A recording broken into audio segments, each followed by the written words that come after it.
Honorable Minister of Home Affairs, Your Excellency, I begin by greeting you and expressing our thanks for your presence at this conference. Mr. Secretary General of Home Security System, Mr. Commander General of the National Republican Guard, Mr. Director General of the Immigration and Border Service, Mr. Deputy Secretary General, Mr. President of the Portuguese Psychologists Association, dear speakers, guests, academics, and participants who accompany us in person or by video conference, thank you all for honoring us with your presence. The question must be raised: why the interest in the theme of control conflict and escalation in the scope of the police intervention? Why are we today? The answer is simple: because we care. Because we care. We care about the citizen who wants to continue to live in a safe and peaceful country. We care for the citizen who demands that the law enforcement officers act in strict respect for the Constitution and the law. But we also care about the police officers who perform demanding and vital service for the normal daily life in society. Police officers who sometimes are faced with lack of respect and every so often are targeted by provocation from some citizens. We want police officers prepared to deal with all of this without compromising their well-being and mental health. We will only continue to live in a safe and peaceful country if police officers are well aware of the importance of their duty, but also of the duties and special obligations that derive from it. We will only continue to live in a safe and peaceful country if each and every one of us respects and is proud of our police. And this mutual respect must exist and be manifested at all times in our lives. Studies show that the most relevant factor of motivation for an institution or for the individual is recognition. And there, in recognition, we cannot fail before those who watch over our security day and night, who guarantee the normal functioning of the institutions and the rule of law, who recently remain on the street while we were at home. Are there police officers who fail on the line of duty? Certainly. A police officer must know that the powers he exercises do not derive from himself, but rather from the function he performs. We all have to bear in mind that it is a particularly difficult human activity. Police officers are required to make sacrifices that impact on their family life, hours of rest, and sometimes even on one's own life. It should make us reflect that in Portugal, as in many other countries, more police officers die by suicide than on the line of duty. This mirrors the demand of the job, the stress to which they are subject to, and even to physical and emotional health conditions that are symptomatic of burnout. Police officers deserve and need more. They need to know techniques and have the tools to be able to introduce the escalation in the conflict relationship. They deserve from us that we pay attention to their mental health and to their need to manage the tensions to deal with every day. We have the responsibility to study, better manage, and resolve this state of affairs. We owe it to those who guarantee our way of life.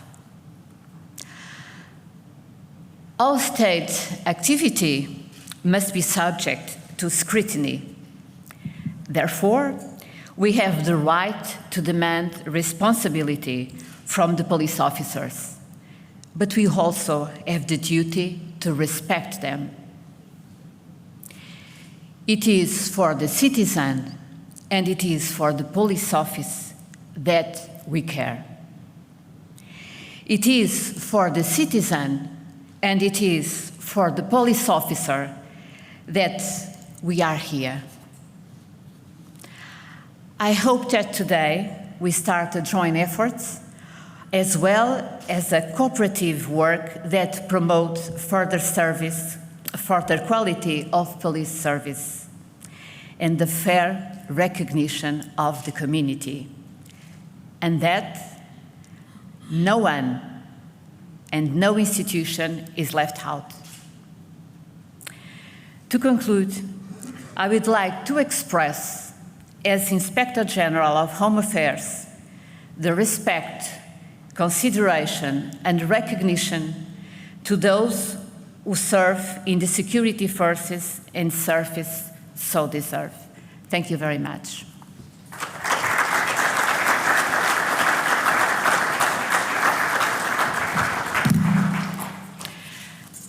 Sorry, I didn't realize Mr. Director General of the Criminal Police was here. My compliments to you. Thank you.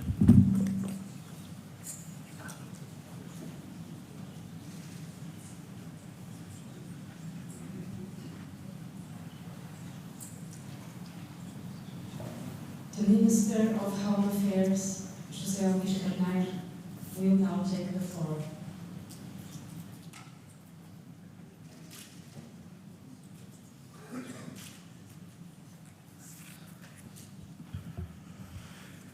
Dear Inspector General of the General Inspectorate for Home Affairs, Mrs. Anabela Cabral Ferreira, dear Secretary General of the Internal Security System, dear General Commander of the National Republican Guards, dear National Director of the Public Security Police, dear National Director of the Immigration and Border Service, National Director of the Judiciary Police, Secretary General of the Ministry of Home Affairs, dear speakers, dear guests, and ladies and gentlemen, first of all, I would like to thank you, Madam Inspector General, for the kind invitation that has been extended to me in order to preside over this opening ceremony of the Conference on Conflict Control and De-Escalation in the scope of police intervention.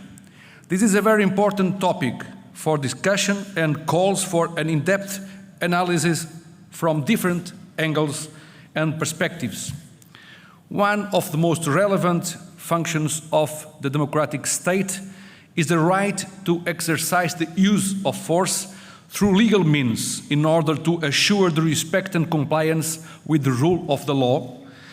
This has been a landmark of the democratic societies at the dawn of the 21st century, an expression of the sovereign power and a guarantee of the social contract established between the state and active citizenship.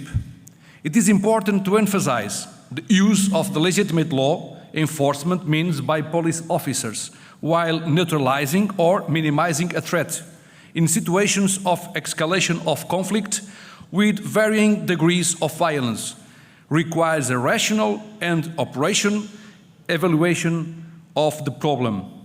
In this regard, IGAI plays an important role as an institution responsible for overseeing a wide range of initiatives within capacity building, training and inspection activities, as well as in the promotion of regular contacts with our law enforcement authorities, which aim at raising awareness and increasing all possible technical and operational responses that may prove to be adequate and that may prevent the use of force.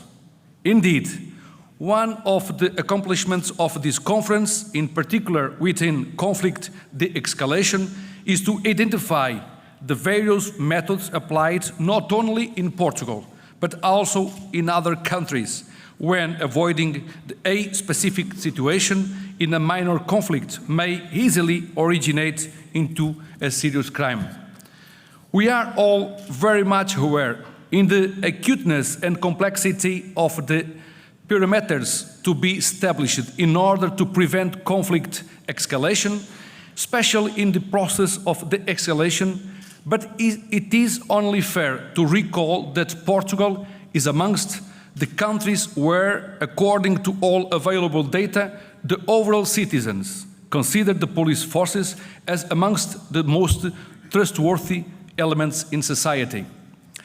As a result of this confidence entrusted in the law enforcement authorities by the general public, Portugal has remained for several years now on the top 6 list of the safest countries in the world.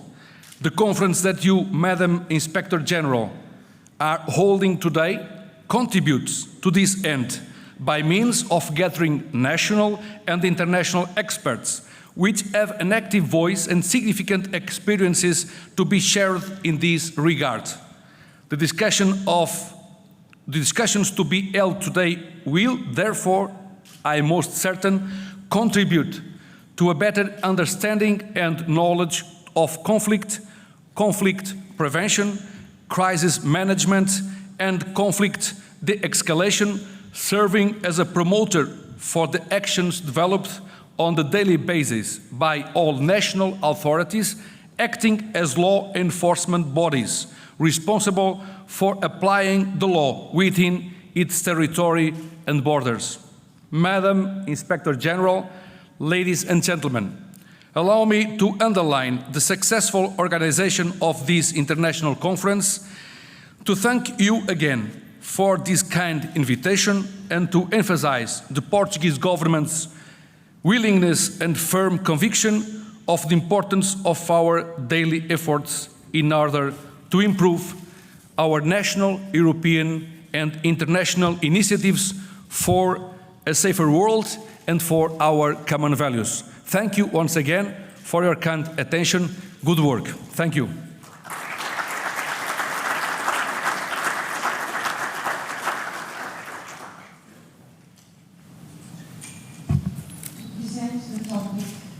Why is conflict control and the escalation a relevant subject for the police monitoring authority and introduction to the event? Luís Guerra has the floor. Luís Guerra is an inspector from the Inspectorate General of Home Affairs in Portugal.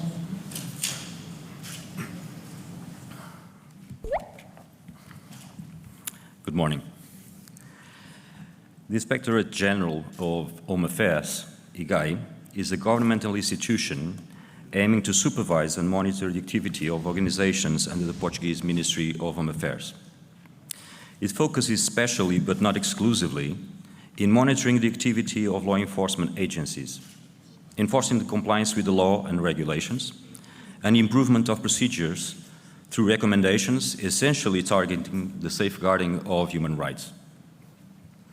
So why is conflict control and de-escalation a relevant subject to a police monitoring authority?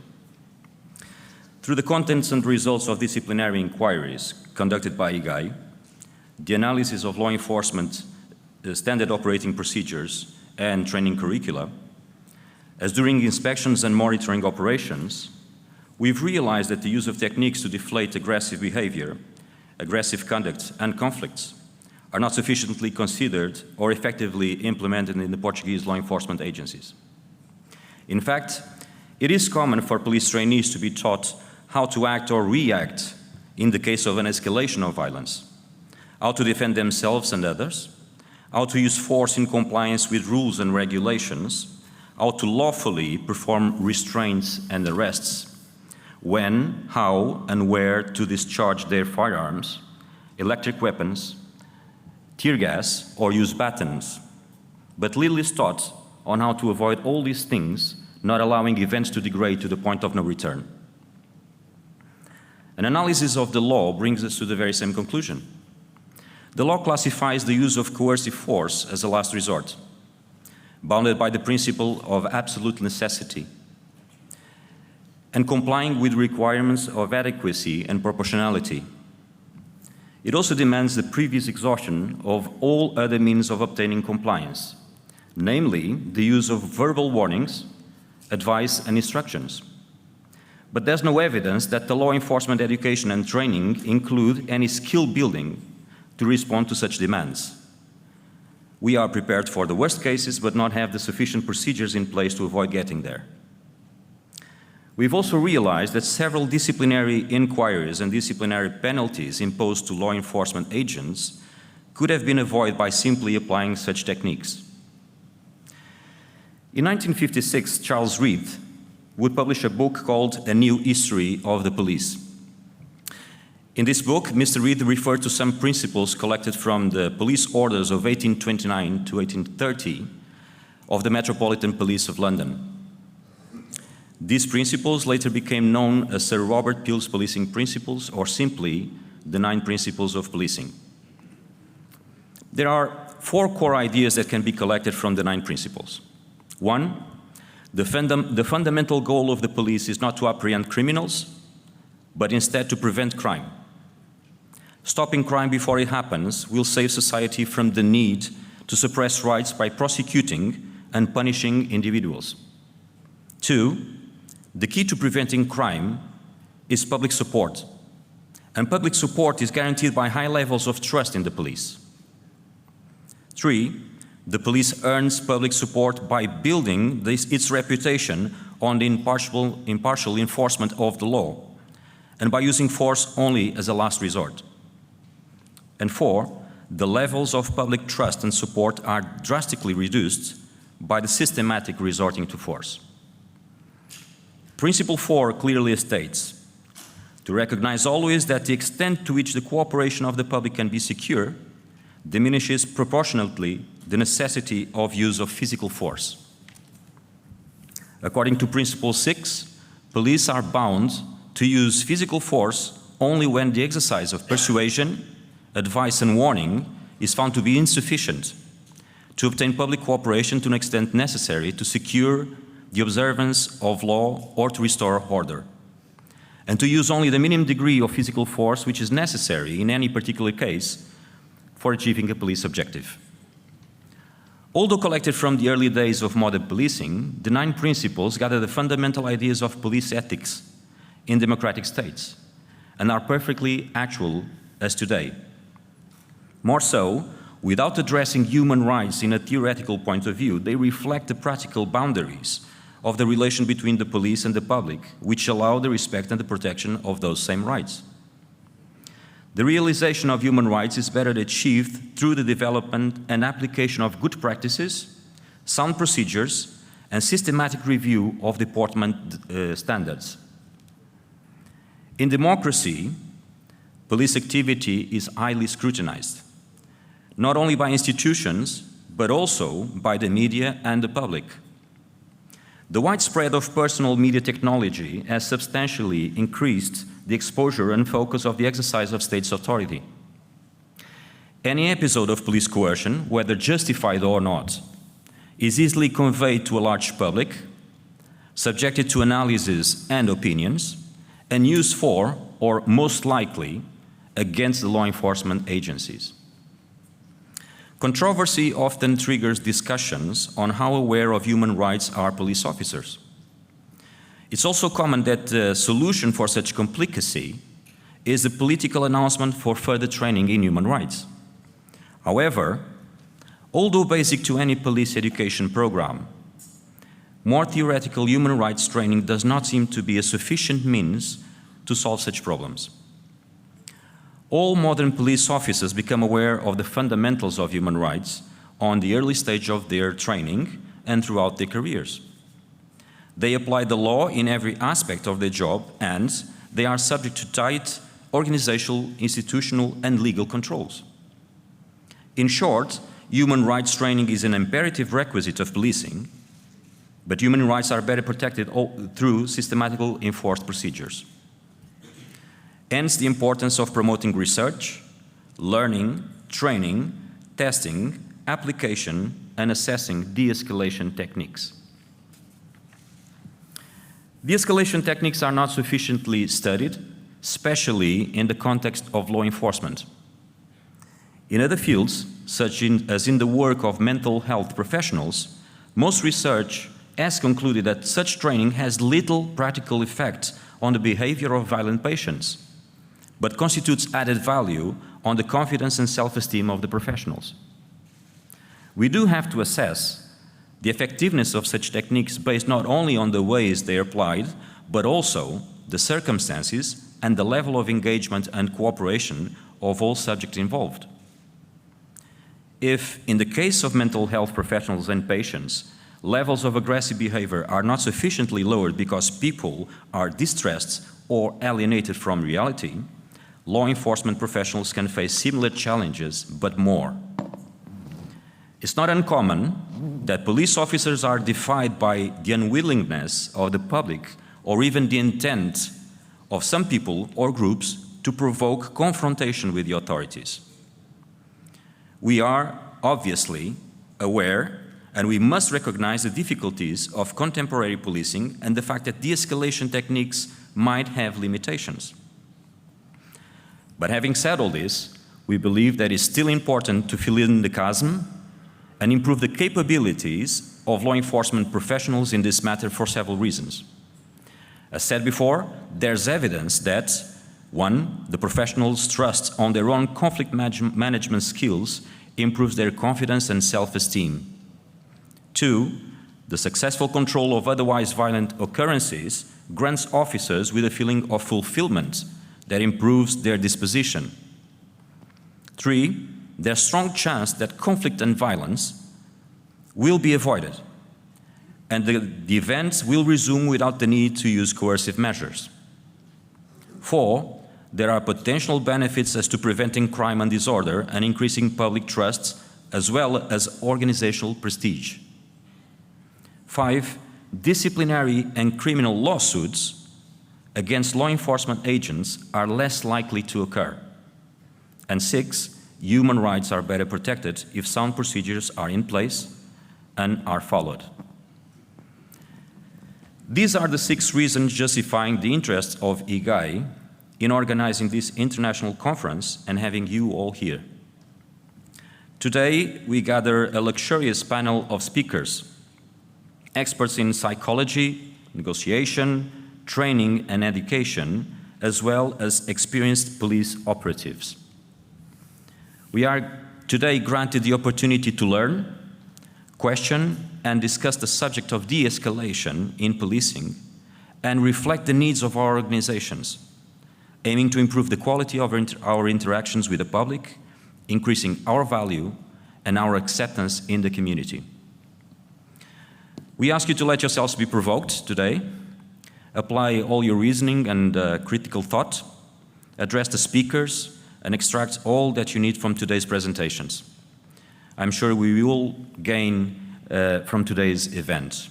I wish you all an excellent work, and thank you very much, and I will see you again in about 6 hours. Thank you very much.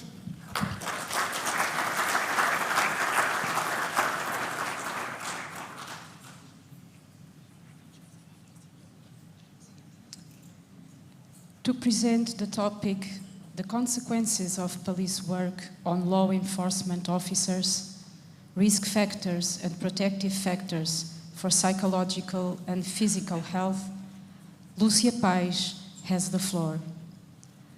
Lúcia Pais, PhD, is a clinical and forensic psychologist, researcher, and lecturer at the Higher Institute of Police Sciences and Internal Security and the Superior Institute of Health Sciences in Portugal.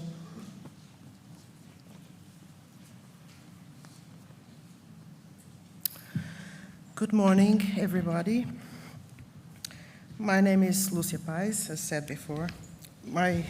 First of all, I want to thank for the invitation to be here.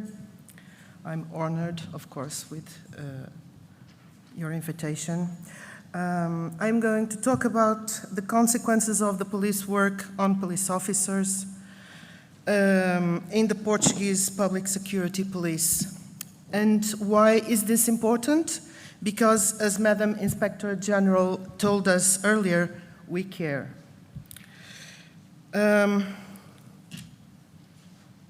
Leicestershire's former Chief Constable Simon Cole took his own life just 12 days after retiring. An inquest has concluded. The 55-year-old was suffering from anxiety and had not slept for days due to worry about his future, the hearing was told. We usually hear police officers are prepared and trained to deal with violence. They are educated to be strong and capable to handle almost anything. Currently in Portugal, we are still educated on the basis of this same idea. So much so that when something starts to go wrong, few or none are aware of it or dare to admit it. And then it gets too late, either because the physical illness settles permanently or because the psychological symptoms become inescapable. Some decide to put an end to it. The stigma of being a police officer is overwhelming. This is why family becomes the harbor, some marry professional colleagues, and others remain in a repeated and repeatedly failed search for a life partner. Because few understand what it is to be a police officer. And what is that? A way of being that enables them to withstand violence, maltreatment, hostility, and even humiliation from citizens, peers, even hierarchical superiors, not without consequences. A way of being that habituates one to a constant state of alertness and slight suspicion, even in private life, with family, or in the circle of friends. A way of being that becomes progressively more porous to violence, tolerating it, naturalizing it. A way of being, not just being. As if alongside certain omnipotence that habilitates confronting the evil and defending the good like a superhero, a certain dose of masochism would be natural, thus admitting and naturalizing violence and deviance in itself and for himself. For many, this path or career becomes so ingrained that when it's over, nothing else seems to make sense. For a while, some meetings and get-togethers make the opportunity to remember some episodes and achievements, as well as losses. But these encounters get spaced out over time, connections get frustrated, more losses. For many, the psychological illness is unsustainable. How can they? They can't. They have always been strong and able to cope with what comes with the job, keeping silent all the worries, unrest, insomnia, threats, the images of the colleague falling, the consequences of the colleague betraying. For many, taking on the psychological dimension of all this is an impossibility, but then the body takes on the task of expressing what is going on, sending out signals by using its own language. In addition, the physiological response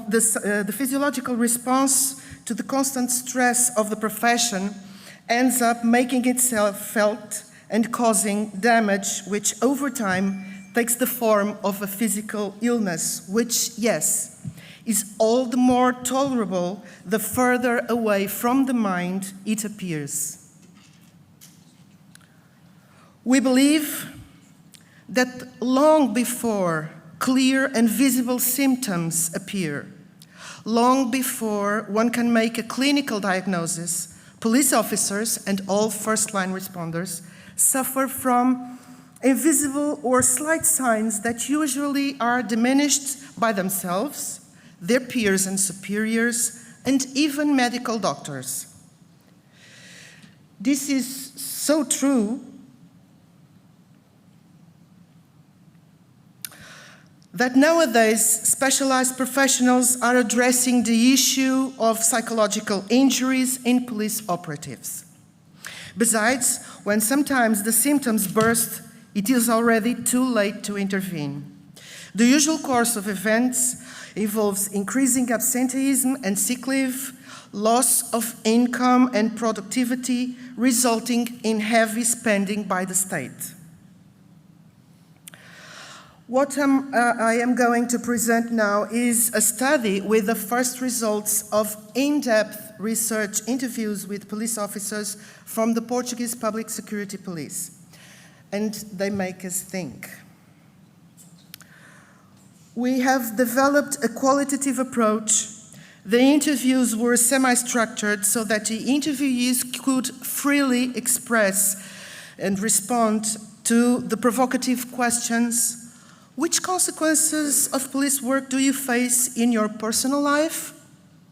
How do you usually handle them or digest them? 62 police officers were addressed. The mandatory ethical rules have been complied with, so the participants were given an informed consent form. The anonymity and confidentiality were warranted. All of them participated freely in the study. And what did we grasp from the content analysis of the interviews? All the police forces made abundant reference to the great difficulties they face in performing their job. They all mention there are gaps in practical training, and this was clearly the main issue they addressed. The initial education and training they receive are important. However, the informal on-job education delivered by the more experienced police officers is of major importance because it is closer to reality. Also, further and more specialized training should be delivered, taking into account the specific police functions of each unit. Interestingly, the riot unit police officers referred to the gaps in mental health training, the stigma in relation to mental health issues, and the stigma in relation to seeking specialized help, which is nowadays a subject highly researched. Police officers working in sensitive urban areas and the tourism squad highlight issues such as the specificities of their job and the particular attention they have to pay to the environment and their inhabitants. And this is important for the trainers to focus on. Regarding the origin of the impacts, police officers refer mainly to the demanding and risky operational tasks and the unpredictability of situations as sources of potential consequences. More specifically, the riot unit police officers mention the moral distress and the lack of appropriateness of some of the missions to which they are assigned. Also, they refer to some job context indicators as potential stressors, like the importance of quality relationships among the police officers themselves and with the community, lack of communication, substandard working conditions, job satisfaction, and work-home distance. Now, what about the specific psychological consequences or impacts of police work? First of all, All the police officers mentioned one particular marker of anxiety, the feeling of restlessness or concern. Both domestic violence and riot unit police officers indicate frustration as a psychological outcome. And all except the domestic violence police officers say they experience emotional coldness. This is interesting in two ways. It can be seen as a sign of bigger tolerance to violence for those acting in the field, and it can indicate a human quality that is needed to deal with domestic violence victims. It seems important to be an affectionate person, to get closer to the victims because of the sensitivity of the abuse situations. This may be the reason also why these domestic violence police officers were the only ones that mentioned a specific marker of burnout, the only ones. And that was emotional distress. Interestingly, these police officers were also the ones that presented the bigger set of psychological impacts. They also told us about exhaustion, frustration, flashbacks, and negative thoughts when assuming the victim's position.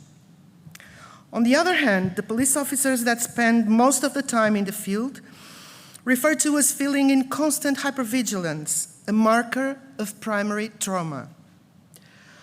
How do the police officers defend themselves from the job impacts? What kind of defense mechanisms or strategies do they mobilize? Most of the defense mechanisms used are individual ones. Police officers tend to separate personal and professional life, practice physical exercise, and highlight the importance of family support. Curiously, domestic violence police officers state they go home safe in the knowledge that the victim's needs were all met in first place. On the other hand, some riot unit police officers insist they don't use any defense strategy. And this statement alone alerts us again to the common idea that the police officers must be strong and don't need any kind of help. So this, I think, constitutes a valuable sign for the police managers. Last but not least, I want to show some scattered results. I want to highlight two in particular. The first one actually is not displayed in the slide, and is tachycardia, a physical consequence of police work that was clearly evidenced by the riot unit police officers. Nothing much, I think, needs to be added to this result. The second one is the impression of many of the interviewees that they have their personal characteristics altered. This is of major significance, as I know, as a clinical and forensic psychologist, that it involves high psychological suffering, and is a sensation that is difficult to describe and difficult to understand for most people without specific training. Again, I want to emphasize these are just the first results from a larger study. But as has become obvious, the interviewed police officers offered us evidence about the impacts of police work they face. This valuable knowledge came to light because the researchers genuinely wanted to listen to the police officers. They spent time with them, quality time, I should say. And so I want to publicly praise Commissioners Beatriz Cerqueira Silva, Catarina Morgado Vilela, and Nuno Bastião de Almeida for the excellent job done, which I had the pleasure to supervise. The majority of the markers highlighted in the study may both function as risk and protective factors depending on the viewpoint adopted, and they provide useful insight for those who have the responsibility of designing education and training courses, commanders, managers, and leaders. Because not everything has to come with a job, police leaders and policymakers should be increasingly aware of the emotional and cognitive demands of police performance because of its reflection on the quality of the decision-making on the spots and ultimately on the perceived legitimacy of police interventions by citizens. And that's all for now. Thank you very much for your attention.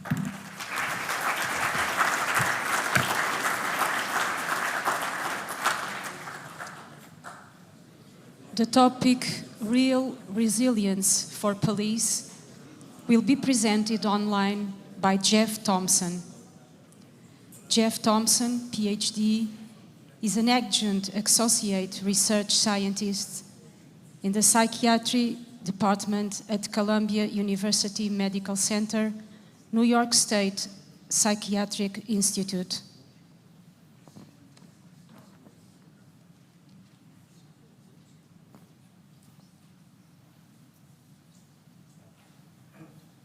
Okay, can everybody hear me? Yes? Okay, excellent. Thank you very much for the introduction. Thank you very much for having me here. I apologize that I can't be there in person. I'm actually in Minnesota at the moment for another conference as well, but given the term and the topic that I'm talking about as far as resilience, there's plenty of opportunities to make excuses to not do things. So I'm here via Zoom, and I thank Louis and everyone else from his team having me be here. I'm going to share some information that I've learned from my research as well as practical experience in trainings and workshops that I've done primarily for police, but also for other first responders, government workers, and the general public as well. As the introduction shared, I work with Columbia University and as a research scientist. Prior to that, as you see the logo on the screen, I was a New York City Police Department detective for just over 20 years. And I had all different roles while I was there. I worked on patrol, I was a hostage negotiator, and I was also their first ever mental health and wellness coordinator. And I realized, sorry, excuse me one second. It's 5 a.m. here. I haven't had my coffee yet. I'm still in my hotel room, so I apologize for my voice being a little raspy. But there's one thing I realized, given the police work that I've done in the NYPD, as well as for other departments across the country and world, is the men and women in law enforcement, and it's not limited to law enforcement, do an incredible job at keeping people safe. However, I realized quite far too often they didn't do enough to look after each other or themselves. So much of my work in my last years was turned inward in looking after the well-being of the people that take care of others. So that's where I moved into my research role more so at Columbia. Ultimately, when I look at the term real resilience, let me just explain this presentation. No presentation, no book, no podcast, no video makes people resilient. Let me be very clear. Resilient isn't created by listening. It's the only way we enhance resilience. And let me also say, we already have resilience in us. So how do we enhance the resilience we have in us? It's not by listening or watching, it's by doing. There's no amount of positive thinking that could replace positive action. So the positive thinking has to lead towards action. And that's where a bit more of that term real resilience comes into play. From the work and research that I've done, I've developed 4 pillars. There's awareness, wellness, purpose, and positivity. And I'll cover each of those. But let me just jump to one of them for a moment. Purpose, for example. And looking at it from the idea in the world of resilience in that mindset. Think about it right now where you are and where you're sitting. Plenty of people can take things from us throughout our lives. Plenty of things can be stolen, can be taken from us. And I'm not talking in the sense of robbery. I'm talking about perhaps at work, in our personal lives. But your sense of meaning and purpose in life is something nobody could ever take from you. You have to give that up willingly. So in the attempt at trying to make this interactive, even though I'm thousands of miles away from you, let's do a quick exercise. You're going to do this by yourself. You're not going to share this with anybody. If you have pen and paper, write it down. Otherwise, do it mentally. Ask yourself, first, why do you do what you're doing for a living? There's plenty of jobs out there in Portugal, in the world to be doing. Why are you doing this job? It takes only 13 seconds. Think about that. Why are you doing that?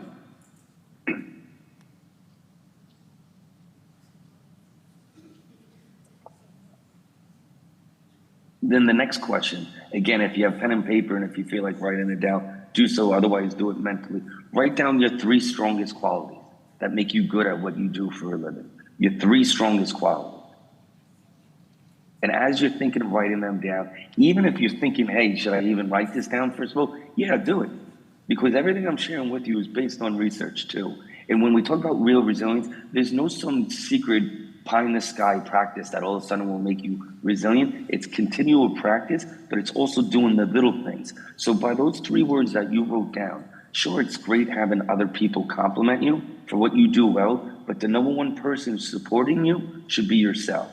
And if you wrote down those 3 strong quality words, you ask yourself at some point later today, how have you demonstrated them recently? Maybe in the past week. And those are the words that you say that make you good at what you do. Are you practicing them?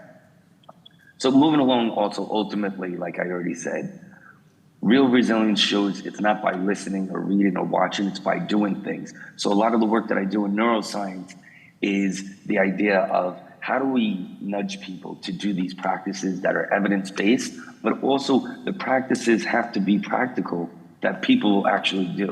Like, for example, there's a lot of research that shows if you do meditation for 20 minutes a day, it'll have substantial benefits. Often the people I come across don't have the 20 minutes to put into it. So why would I try to get them to do something that I know that's not realistic? So it's more of these little, what I call these micro practices. And ultimately with the neuroscience behind it, trying to understand why do you think what you think? Why do you feel the way you feel? And then ultimately, why do you do what you do? And there's an important term called neuroplasticity. Our brain is constantly changing. It's constantly changing until the day we die. People used to think the brain stopped evolving in your young 20s. There's no truth to that. So my question to you is, if your brain is constantly changing until the day you die, is it changing for the better or for the worse? And that's something you have complete control over. The 2 most important terms when it comes to resilience are these terms on the screen. And again, if you want to make this interactive, I would highly suggest write these 2 words down and then circle them. I always say circle them because that reminds you it's important if you look at it later, because it's circled. Perspective and control. In the world of resilience, we need to come to terms first and foremost. There's certain things that will always be out of our control.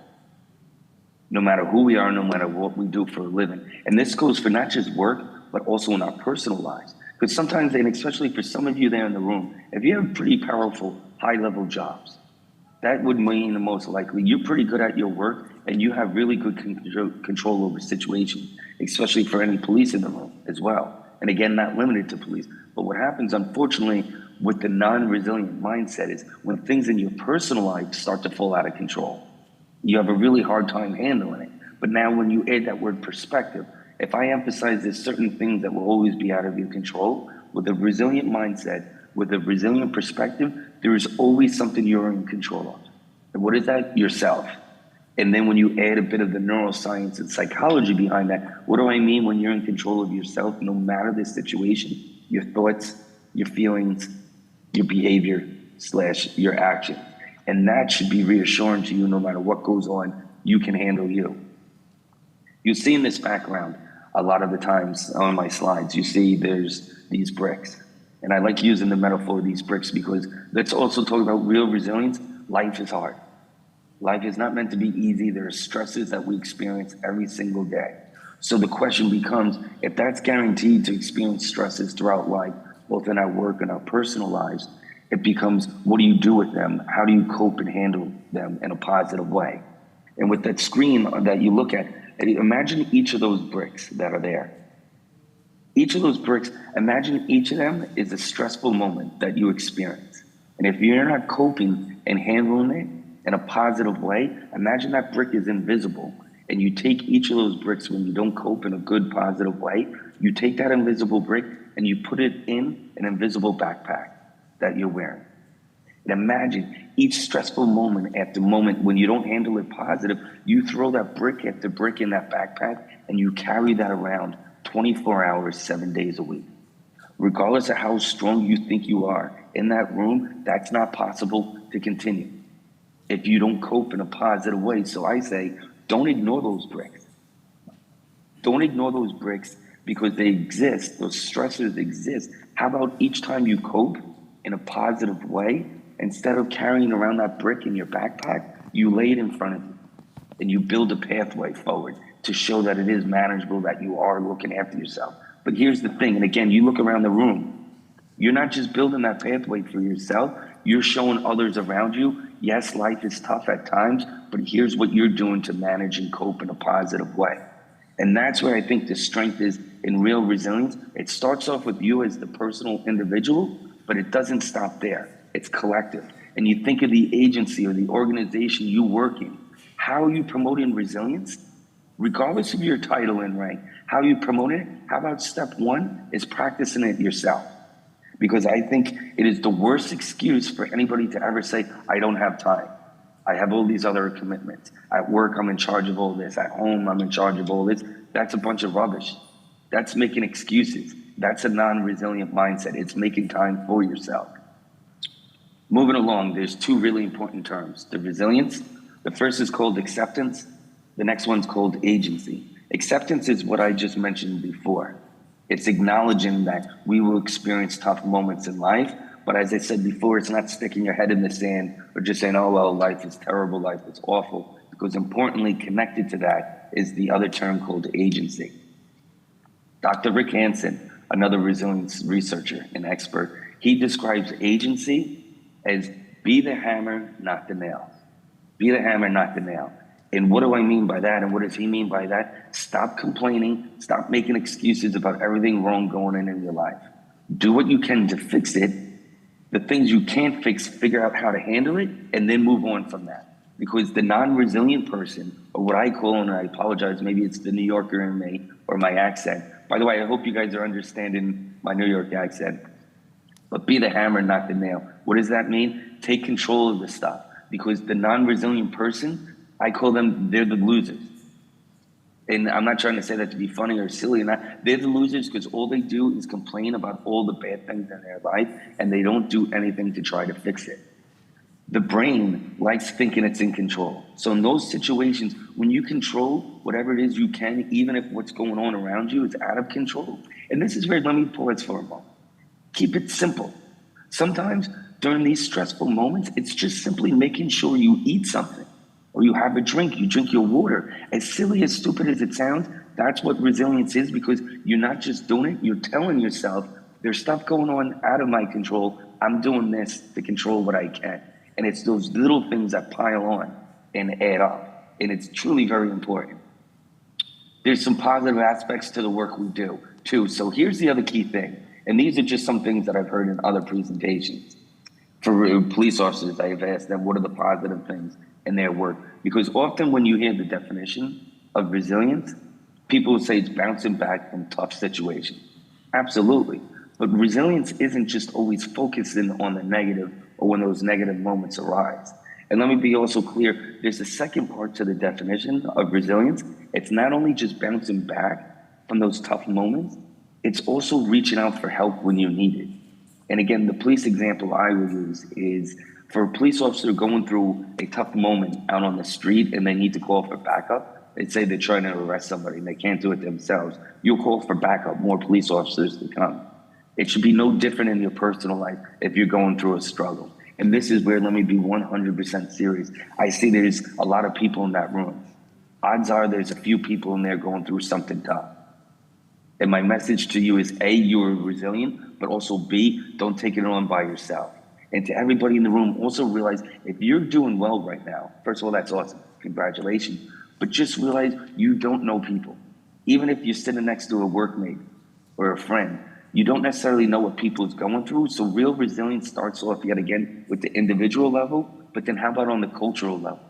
And the simplest way that I try and put that, don't be a jerk. Don't be awful to people because you don't know what they're going through. This is my other thing, and sometimes when I have this photo on the screen, I think you guys can see this. As I'm getting older, by the way, I just grew this beard in May, and I thought it was gonna be brown. And then I thought it was gonna be the color of my shirt, and then I realized I must have gone through some stressors while I was in the NYPD because it skipped brown in most parts, it turned white. But for anybody in the, I can't tell if anybody's laughing at any of my jokes. I'm not even sure if you can hear me. if you can hear and understand my accent. But how about the reason I put this slide up here now is two reasons. One, if you laugh, humor is a really good part of resilience, a good resilience practice as well. But also, that's Arnold Schwarzenegger. When I teach younger people, especially like police recruits that are a fair bit younger than me, unfortunately, they don't even know who Arnold is. So I can see the crowd for a moment. Can anybody just raise your hand if you know who that is? Just so I know you're following along, or at least wave to me. I can see you guys. Thank you very much. That was a bit of a relief. So the reason I have Arnold up there is for anybody in the room that has a good workout routine, a physical workout, whether you run, you go to the gym a few times a week, my question to you is, what is your mental workout? What are your mental push-ups? What's your mental running? Because as much as you have a good physical workout, you have to have a mental workout. Even if you feel good in that moment, my thing to you is if you do running a lot and you feel like you're in shape, you don't stop running, you keep doing it. So even if you feel good mentally, you don't stop, you keep doing it. Sorry. Also, I covered purpose earlier. And one thing I want to cover is with the last pillar, positivity, in the last few minutes that I have. Think of a hobby that you do, that you like doing. If you have pen and paper, write that down. Or just think about a hobby that you have. And it's really important. Why? Also, not just a hobby that you have, but also one that you'd like to do at some point. And the reason that's so important is, I don't know about any of you, but I'll just speak for myself. My work that I do when I was in police and now the research that I do to help police and others, it's my passion. It's more than just work to me, but there's got to be more to your identity than your title at work. There's got to be more to you, because think about it, no matter who you are in this room, what you do, what your title is, what agency you work for, you're a human being first. Don't forget you're also a husband, you're a wife, you're a father, you're a mother, you're a brother or sister, you're a friend, you're a neighbor. Ultimately, work ends each day and you go back to being that human being that you always were. You have to have an identity that's not solely connected to the work you do. The last thing that I will share with you is, you see on the screen, I always like to say this is your homework for tonight. There is no way I can check on you to see if you're doing it, again, because I'm not even there in the room. So this is homework to do if you want to do it. And know that nobody will know if you do it, including the guy that's talking to you about it. But if you want to learn about what's real resilience and rewiring your brain, if there's one key takeaway that I can share with you is, I've learned from my experience and research. Sometimes real resilience isn't changing what's going on in the world around you, it's changing how you perceive it. And that's where that perspective and control comes in. The two top practices to any resilience program are controlled breathing, even just a minute or 2 minutes a day. The second one is what's on that screen, gratitude. And here again, resilience isn't doing a practice once. When I do my program, it was called Warrior 21. It's for 21 days doing this practice that's on the screen. Tonight, I ask you, as close to when you go to bed, do these three practices. One thing that made you happy today. Thankful means something that somebody did nice for you today. And the last one, what's one good thing that you did for somebody else? And now you could laugh this off or brush it off. You're the one being silly, not me. This truly is hardcore resilience. I've done this practice with thousands and thousands of people, including elite police like SWAT and hostage negotiators. Now, if you think, for example, oh, I do plenty of good things for people, that's not the practice. The practice is think of one thing and then think about it for 30 seconds only. This practice will take 1 minute, 30 seconds. And this gets you to reflect on your day, on what happened, and it's the little things. Because I will tell you, if you do this, you might have a hard time with some of these. And that's my whole point of how can you think differently to see what's happened and the good things that have happened in your life that are different. They're there, you just have to look for them. So ultimately, my last message to you is don't wait for the perfect day. Make today the right day. It doesn't matter who you are in this room. You have power, you're a leader. You can help people, you can influence people, but make sure when you're trying to help people and influence people, make sure that first person you're looking after is yourself. That's not selfish, it's smart.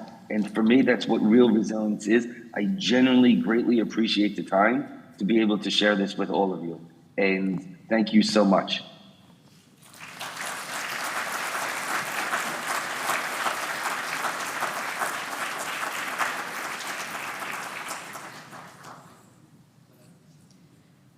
to present the topic, the impact of psychological science on immigration law enforcement, the case of border and coast guard training in the European Union.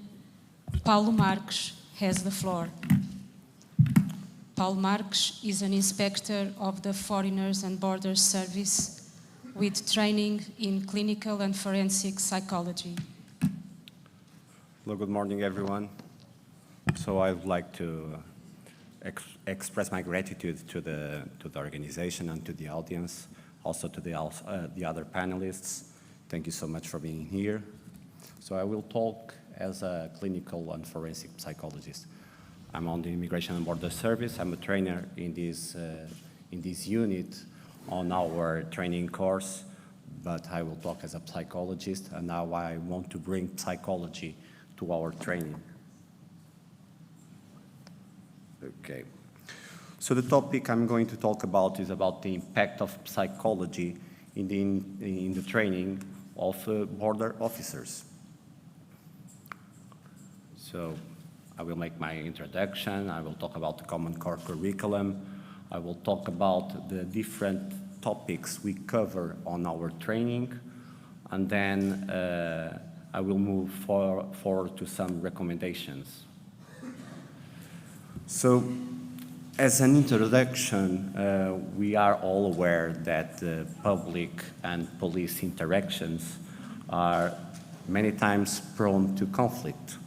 But when we talk of the circumstance of interacting with migrants and asylum seekers, we can find some other barriers. Most of the times we find a language barrier, cultural barriers. We find many times mental health needs.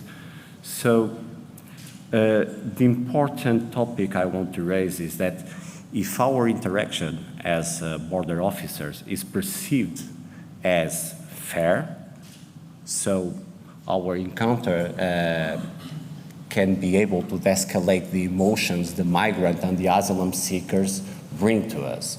Even being in front of a police officer, suit uniform, many times is problematic and raise some ideas from their narrative. So the way we interact with migrants and the way we interact with asylum seekers is very important. And to have the proper communication skills is also important. So we want to bring these communication skills and these psychological science skills to training. When we enforce the migration law, we most of the times take decisions like the refusal of entry in the national territory, forced returns. We have a negative decision to asylum claim. So these decisions can be really problematic for someone that is searching for a better life. So let's think about it. When we have an interaction with a migrant, it's quite different than interacting with other kind of public because of their own narrative and what they bring to us. We implement the Common Core Curriculum, the last courses in the training of inspectors in the Immigration and Border Service, we are implementing the Common Core Curriculum, and one of the units on this Common Core Curriculum is applied psychology. When I was looking at the model and what are the topics that are supposed to be covered in this applied psychology model, it's like a 20 hours model, I found topics that all of them are like a bachelor's unit, 50 hours unit. Crowd psychology, we could talk a lot about it. Group dynamics, we could talk a lot about it. But what I want to focus when we talk about escalation and escalating violent behavior, I want to focus on critical incidents response and critical incidents stress management. And I want to talk about this topic. It's the name, it's written on the common core, guiding persons with nervous, aggressive or deceptive behavior and psychological unstable persons.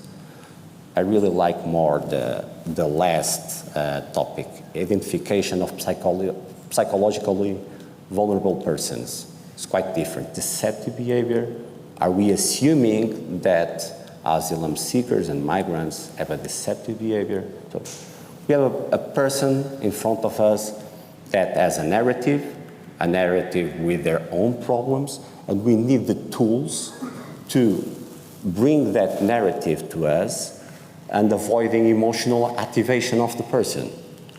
And the tools, most of the times, are not tactical tools, but communication tools to avoid conflict.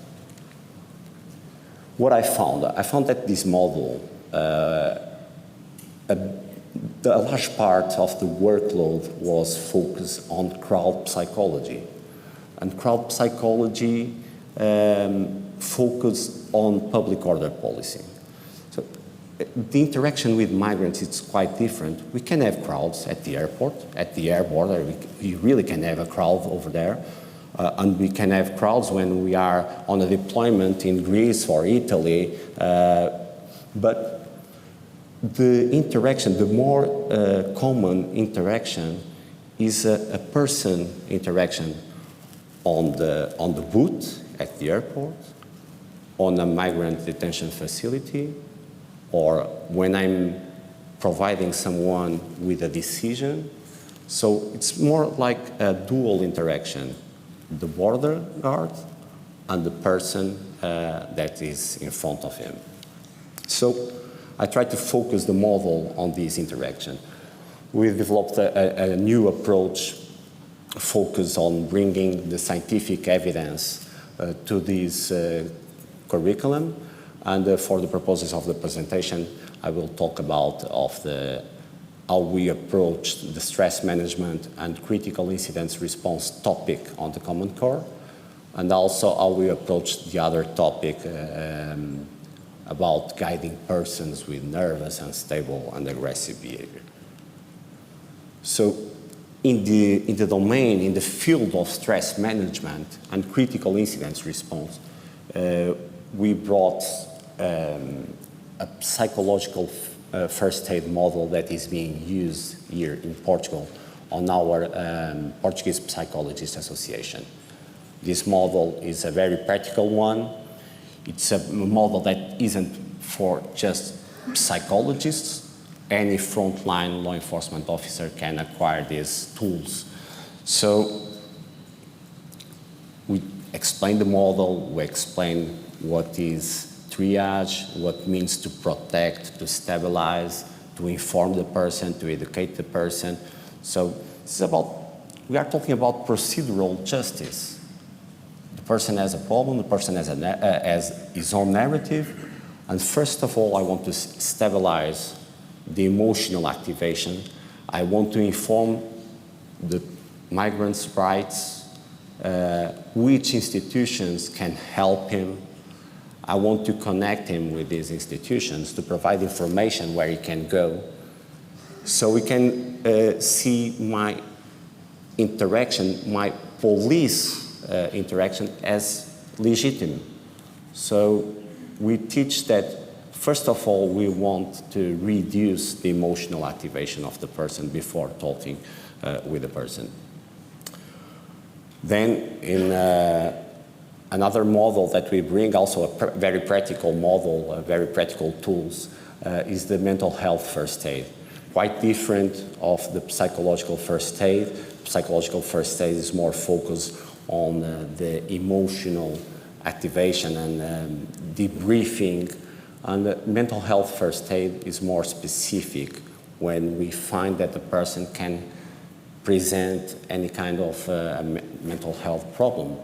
So this topic of our training talks about psychoactive substance use, mental health needs, and we teach things such as diffusing crisis. We promote mental health literacy to understand that the person is behaving in that way because this personal mental health problem makes the person behave that way. So we need to understand what is a schizophrenic person, what is a person that can have any kind of personality issue, depression. We need to know about mental health because mental health, drug abuse, and other problems will affect the interaction that the public has with the police. We combat the stigma of mental health, and we try to explain that it's supposed a police officer to be able to connect people with care.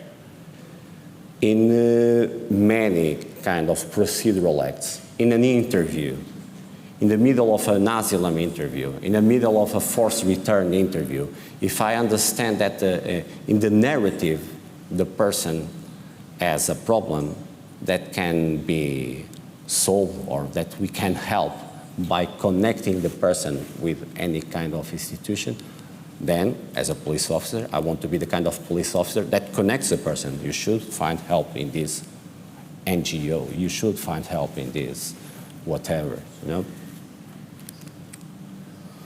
So the model also has like the psychological first aid as an acronym. This also has an acronym to help in memorizing. So the acronym is ALGI. This kind of training is very well implemented in the United States, also in Australia. So it's very simple for non-psychologists to understand the ideas. So what we want to bring is not theoretical knowledge. We want to bring the competency-based training. We want to give them tools how to interact in this specific situation. In some very specific cases, we can use all our resources. In very, very specific situations. Psychological first aid is not, we are not being able to diffuse the situation. The person is not accepting the decision. For example, doesn't accept the forced return decision. We explain all the procedural rights and the person still doesn't accept, and we need to learn other kind of skills. In our training, what I thought about is that if negotiation skills are prone to solve situations like barricade situations or very, very tense and problematic situations, so we should bring the skills that are trained with negotiators to frontline personnel. So we try to teach the behavioral change stairway model, and really talk about active listening. We really talk about being empathetic and to build rapport and to influence the person. These concepts are like daily concepts to be used in police activity. When we conduct investigative interviews, we want to build a rapport. We want to be empathetic. So in an interaction, the skills that are being used by hostage negotiators are prone to be good skills for frontline personnel. Also, one part of the model, and we are talking about a 20-hour model for such a broad domain, we talk about the wellness. We talk about, okay, if you want to help someone, you really need to build your own resilience. If you are not okay with your daily routine, how will you be able to listen like every day asylum narratives. For example, I'm not talking about tactical interactions. Even listening to a narrative with trauma, a narrative with so many situations that all of you are going to deal. All of you are going to deal with refugees, with asylum seekers, with migrants. We need to look for our own health. So we talk about post-traumatic stress disorder, we talk about stress, acute stress disorder, how to use our peers to promote our mental health, and the resources and tools to build resiliency. Once again, I say this is a 20-hour topic, and psychology doesn't have a really significant workload in police training. Law has it, but psychology and psychological science and communication skills and the other skills to prevent the situation. I've listened to this today. We want to prevent the situation. We need to train these skills, not a theoretical, but a competency-based training. And we want to find the answers in science. We want to bring science to our training. When we want to diffuse and debrief a crisis situation, we can think about implementing a psychological first aid training so they get these skills to de-escalate emotional activation. When we want them to learn about mental disorders and to interact with the public with mental disorders, we can find some curriculum, some training, scientifically validated to train them. And if we want them to be able to de-escalate tense and volatile situations, you can look to police negotiation, because no one deals more with tense situations than negotiators, and they use communication to solve these situations. So when I was invited, someone told me, we want to be provocative, to bring some topics to discussion. I remember in 2014, the Public Security Police and National Guard, under the act of the Secretary General of Home Affairs, we implemented the training for violence risk assessment. Same training. We want to implement the RVD tool in these two police forces. So maybe it's time to think about a training to a common training to the internal administration, police forces and services to train these kind of skills, to look at science, to promote a training of supervisors, and then we start cascading the training. Just as we did with the risk assessment tool, we trained the trainers, and these trainers went to their units and start training and cascading and cascading and cascading these skills. And that's the idea I want to bring. Maybe it's not just, people say, it's just psychology, it's just communication. I'm also a police officer. Most of the times, communication solves a lot of situations. And the kind of police officers that think that everything is black or white, no, it's not black or white. We have more tools to develop, and we should train our police officers to use these tools. And thank you for your attention.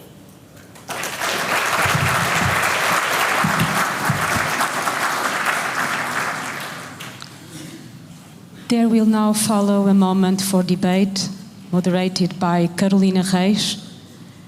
Carolina Reis is a journalist for the television channel SIC, with a degree in media and communication and master's degree in international development and cooperation.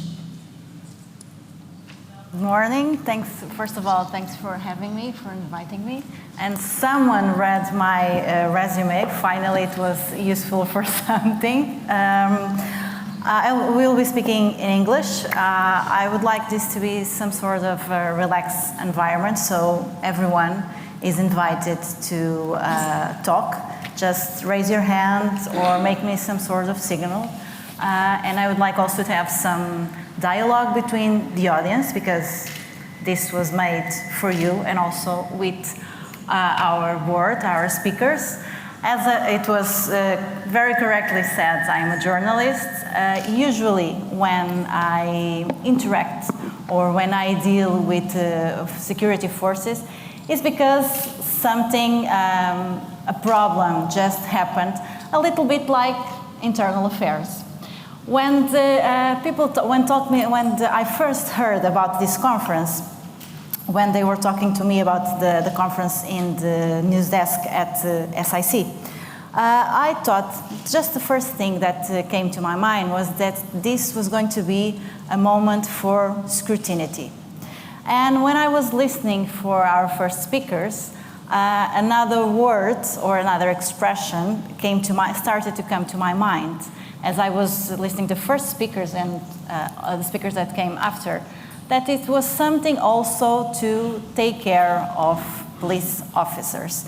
So I would like to start this with that subject, having this expression in our minds, taking care. And I would like to begin with our General Inspector of Home Affairs. Internal, I think we can translate it to American English in Internal Affairs. According to your experience and considering that when things arrive to internal affairs, it's also like in journalism because something bad happened, some trouble had happened. Do you have the notion that officers, that police forces, that they feel that they were taken care until that moment? And when I say taken care, I'm meaning by their peers, by their superiors, by the populations. Sorry, I don't have mine. Oh, sorry. I thought that everyone had.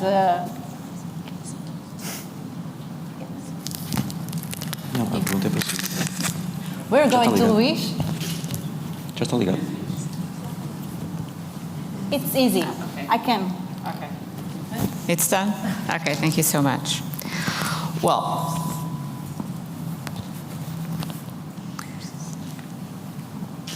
of course, sometimes the police doesn't deal well with the problems. We know about that. In the internal affairs, you know about that. But this is not the general behavior of the police. We trust on our police. And the expression of being here is exactly because we have to take care of the police. We don't want to be present and only one of you have a problem. One citizen have a problem with the police, with the interaction of the police. We want to be present every time because they need and they deserve. There was another word that stuck in my mind that I'm sure that was our minister that said that the public, the general public, had, I believe the expression was thirstworthy with the police forces. Luís, according to your experience, do you agree with that? Or it's just something that it's more general? Well, in fact, that's in the numbers. I mean, we have surveys showing that. But I think it is. I think it's actually very accurate. We have to think that the law enforcement agents, they perform thousands, hundreds of thousands of interactions per year. I would say a few thousands probably a day. And in most of them, we don't have an issue, we don't have a problem. So I think we can trust the numbers, and we can also trust that these numbers actually reflect the reality of the operatives' work, everyday work. But there's also a broad sense of trusts in the institutions, their transparency, the way they actually engage with the problems that they recognize they have. And you can see that the leaders of the organizations actually show that very, very well. They assume that there are problems. They also have to assume, of course, that these problems are exceptions in a very wide range of activities that the police forces perform. So I think, yes, it's accurate. I think that the surveys are not only there for,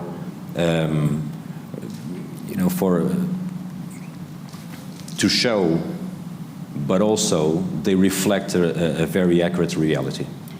And do they feel that they were taken care of during their process, during their training, during their years of work? That's a harder question. I think I'm here to do the hard questions. I think that I'm not really the best person to answer that question. I have a certain perspective on that. You have a perspective. But my perspective is probably in the ranks of the police. Those who don't know, I am a police superintendent, so I do have some experience. But in my ranks, I would say that one can feel that. But I cannot speak, unfortunately, for all the ranks, because I am from a rank that actually represents a minority in the police. Okay, so I'm quite sure that my experience is different from the experience of others. If in my personal career I took care of others and others took care of me, most certainly, and I saw many examples of officers taking care of each other, addressing personal problems besides duty issues, becoming friends, protecting each other's families, and addressing all these issues in a very, very personal and actually familiar way. And that is why around the world, police officers actually consider themselves to be also a family. And when you lose these sorts of connections, then things can go really wrong. When you do not build the conditions, the circumstances that provide this sort of engagement, then police officers are in trouble. And do you think that is when that happened that we can also see some path to that things can escalate in their service with the community when we don't have that connection between police officers, between their ranks, between their superiors? Do you think that it's the key so that they can have like a more friendly? I don't want to use the word friendly, but when they can prevent some more tensions with the civilians, with the populations. Do you think that is a key factor? I think that is one of the factors, the lack of, or the feeling of not having institutional support, organizational not having support. Someone to hold their back? Of course, that is prejudicial to the assessment and the engagement with the community, and also the ways they actually engage with the community. Of course, absolutely. Lucia and Paulo talked to us about the perspective, not just about training, but the perspective of the police officers. And Lucia, we are finally having in our agenda, and I'm not speaking just in police forces, but in generally, we are finally having a discussion about mental health, which was, as we could saw by your presentation, that was fundamental. How can you relate that to escalation problems? What is the connection? Well, if we are not feeling okay, we can't perform in the correct form. The emotional burdens that we may sense, of course, impacts the cognitive sphere of our lives. So, in terms of the decision-making process, it will be very difficult to to take the best, to assume the best options in each situation. On the other side, some aggressive behaviors may occur also. People get frustrated, impatient, and this brings some kind of erosion in relationships, in every kind of relationships. But I'd like to if you don't mind, I'd like to talk about some other issues that came to my mind while listening to all the interventions and namely the last answer from Luís Guerra. In order to act firmly but friendly with citizens, I've learned with police officers, some of them are here today, about some conflict-reducing principles. 4 of them mainly: communication, education, facilitation, and differentiation. And this has to be applied mainly in major events. But we can, I think, we can think about these principles and apply them to the everyday on the job. For instance, I have to know how to communicate with different citizens, and this is a major topic, internationally speaking at least, because police officers are trained to deal, for instance, with people who are mentally distressed. How do you say perturbado, mentalmente perturbado? Mentally distressed. Mentally yes. distressed, okay. Disturbed. Yes, so they don't know how to deal with it. I was earlier talking about a situation when a police officer receives a call to go to intervene in a domestic violence situation, for instance, and he goes with his or her partner, and if he faces a situation where he encounters a violent, usually male offender, a violent one, completely out of his mind, an injured, usually woman, victim, and then an elderly people just crying on the other side of the house, and 2 or 3 little children also very scared. So how can we deal with all of this situation? There is a lot to There's a lot to deal with. So we have, first of all, we have to learn how to observe, how to talk, how to communicate, how to de-escalate, how to care, to make people feel that we don't properly want to arrest immediately the citizen, but to calm down, to be able to understand the other, someone else's shoes. Exactly. So if I have to do this, I have to be at ease with my own job, with my family, with my with your my mental life. health also. Of course. But in terms of mental health, if I may continue, there are, as I said earlier, there are slight signs that sometimes are not noticeable at the first glance. You know, I talk about tachycardia, about the riot unit police officers. Yes. Yeah, and we were not expecting any kind of result, because it was the first time that we were conducting in-depth interviews. So we were open to whatever it could appear. So tachycardia, sleep disorders. And this, it's nothing. You ate too much during dinner. No, because your boss today was very annoying.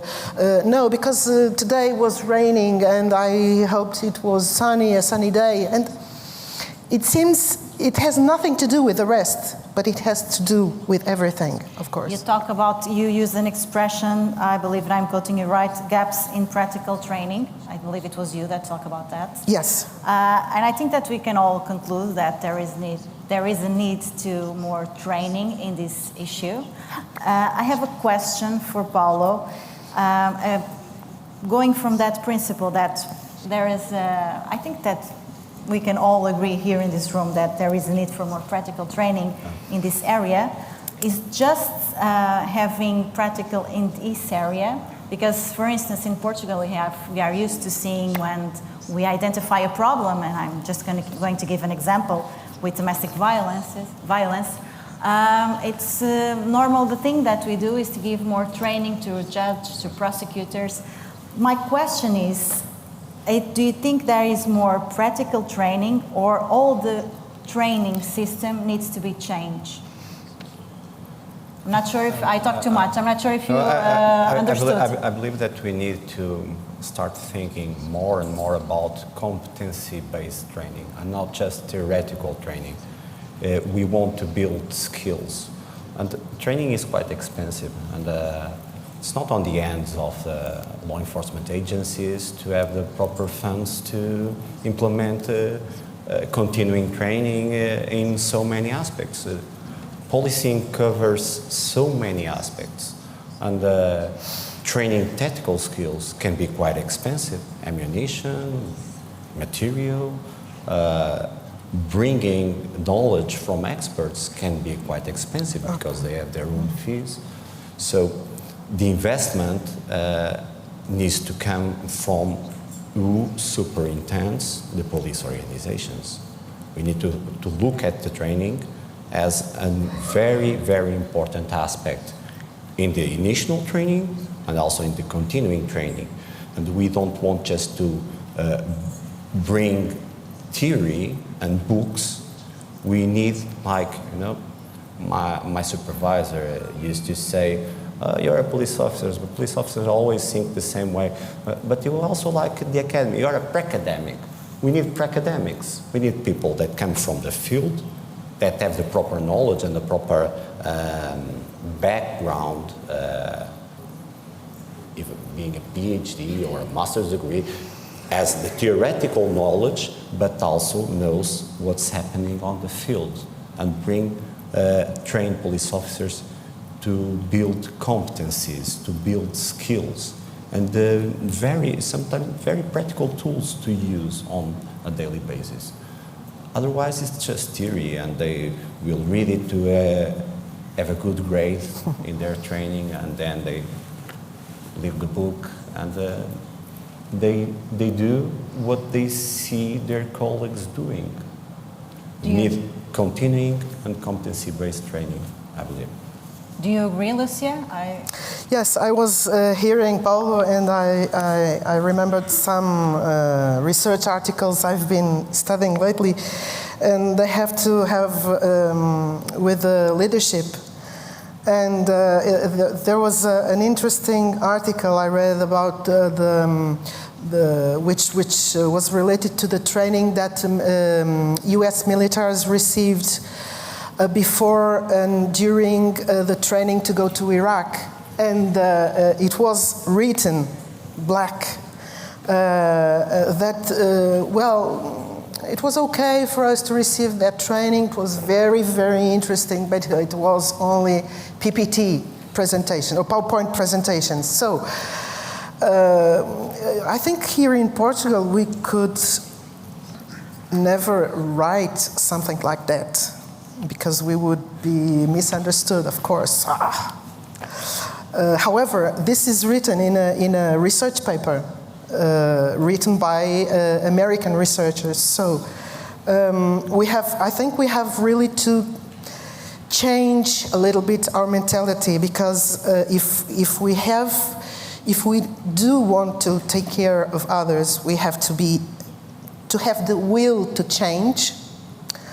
By the way, using Jeff's words, the will to change, the will to do something, the will to make a move, and the will to get help. So, yes, I think the programs should incorporate a much more practical agenda, maybe with role-playing situations, simulation situations. There are a lot of softwares that enable us today to easily do that and train that. There are even some available for free on the internet, but people are still very stick to the idea that they have to read a lot of books and summarize those ideas and present them in PowerPoints, and that's all. So we are training police officers only in theory and then just leave them in the field to learn for themselves, or no, Paulo? No, of course not. If we train police officers only in theory, it would be catastrophic. No, but of course not. Just leaving them to learn their competences, their social skills, for instance. The problem is also to do with the social pressure of the senior colleagues. When a police officer arrives at a police station, he can have the proper knowledge and the proper training, and he arrives at it, and someone will say, okay, you learn like that, but you should learn how we do it. There's also a social pressure of the senior peers, and sometimes the academies can be really doing a great job.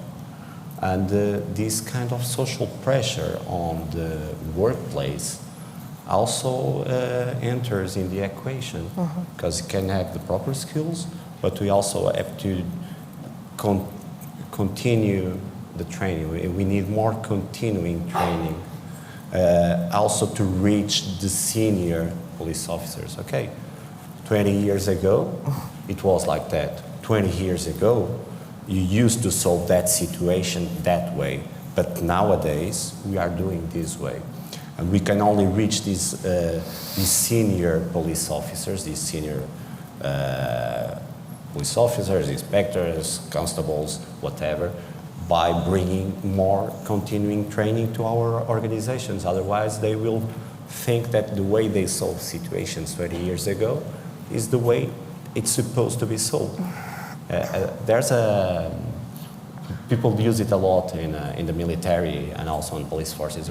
My training course was the best one. They also do we it know in how to do journalism. it. You youngsters, what you are learning is not the best option. So we need to bring the training on like a routine with investment. So for what you're saying, I understand that there is a gap between younger officers and older officers in the way they interact with citizens, or no? We would need research to build that according conclusion. to your experience when you're giving training? According to my experience, there is a gap. There is a gap. But the gap is, I'm able to understand that to avoid this gap, I will need to train. And if at a senior level or at a more experienced police officer, if I train the new way we are doing it, and if I involve him in training, like a train of trainers, I say, okay, but your experience is so important, your seniorship is so important, I want to involve you in this new way we are training this skill, or we are training this domain, this topic, you know. We need to get them involved in these new ideas, because it's legitimate to be like, the way I learn is it's like self-protecting. The way I learned is the way that is right to do. It's comfortable. Yeah, it's comfortable. Yes, that's usually in all the areas, because we know that's how we learn, that's how we know, that's how we do it, so it's usual just to continue. I understand in theory that police officers can be taught to handle differently with citizens to avoid tension. But, and we've been talking here a lot about training. By the way, I would love to hear from our audience, so if you just want to participate, raise your hand or make me some sort of signal. Okay, just let me finish my question. But how can we create a scale, for instance, to teach officers how to handle with things in another way in order to avoid tension? Because it seems to be that this is hard to teach. Luis, you're quiet, so? Well, there are models for that. So first thing I would say is we should benchmark, see what's going on in other law enforcement agencies, what sort of training they are doing. And of course, this, as Paulo and Lucia said, this cannot be limited to theoretical training. Theory is very important to give the fundamentals of things, but then it needs to become practical. So, as Lucia said, scenario-based training is important. Role-playing is important. To challenge, and this has to be dynamic, to challenge the rules all the time, to challenge the skills of the trainees, and to also to let them come up with new solutions. And another thing that is important, we should not resume this on training. Training is important, it's fundamental, but then one of the issues that Paulo was addressing right now is the fact that an officer can have training and then is completely absorbed by the culture of the organization in that moment or in that cluster, because we tend to think that police forces are uniform. They are not. Inside the police forces you have subcultures. You have crime investigation culture, you have public order culture. So, and these cultures and the leaderships that are closer to the bases are actually the ones that have the most impact. Okay, the impact of golden leaders is actually fractioned and diluted throughout the ranks. What is more impressive is actually the operative leaders. Those are the tactical ones. Those are actually the ones who influence the officers on the field. And they can actually block all the ideas and the values of the top leadership. So we need also to invest in mentoring, not only training. Mentoring will filter this sort of absorbent phenomena that eliminates the principles of training. So I think all this has to be turned into a very practical set of exercises that you test and reassess and return and go back and do it again and so forth. And you will build eventually your communication skills, your verbal communication skills, your body communication skills, and start seeing results. And when you start seeing results, positive results on this, then you will be convinced, I'm sure. Because there seems to be that there is, for me, like a thin line between talking in a friendly way with giving an example. For instance, a citizen that is not being polite. There seems to be like a thin line between talking with him in a friendly way or talking with him like in an equal position, and it's not the case. It's not the same. It's not the same. But it seems to me that it's a challenge to teach, and we're thinking about teaching a large group of men and women. There is a huge dilemma here, because we are asking police officers to engage positively with the citizens, but we cannot ask police officers to lose their authority. Their job is enforcing the law, and they represent the state and the community. So, to put it in simple terms, they cannot lose, right? But there's other ways to win. That's what we're saying. Instead of just imposing authority, like in a formal way, and then using coercive force to enforce that authority, there's other ways to reach a positive outcome in these sort of situations. But let me also say this does not apply to every sort of situation. It's more based on So daily one of the things that has to be done is to assess the situation and look out for mechanisms to solve it without reaching coercive force. But at the same time, we have to understand that some people are they want to engage negatively with you. So in that perspective, deflating techniques They or want to de-escalation, provoke. of course, de-escalation techniques might not be applicable, but you can actually use other sorts of blocking or communicating, not allowing reasons for excuses for escalating. Okay, and you can actually see that a lot in public order. When you have a group of police officers working in a unity of command, performing a job, you actually see that they resist provocation in a whole, in a group, as a group. But So the challenges we are more when they're concerned alone. with the challenges that are posed to individual police officers or small teams of police officers. Doing daily work, The routine work. routine exactly. work. And we have a question, I believe. Back there, yes, please. Well, good morning. I will start with the polysemic language, de-escalation, D-E and not T-H-E. Well, Gonçalo Amaral is and was a respectable investigation from the PG, the Judiciary Police. And he was under a disciplinary procedure, and the British media treat him as a man who was not able to conduct Medicaid. So, because of some of his practice of his personal life.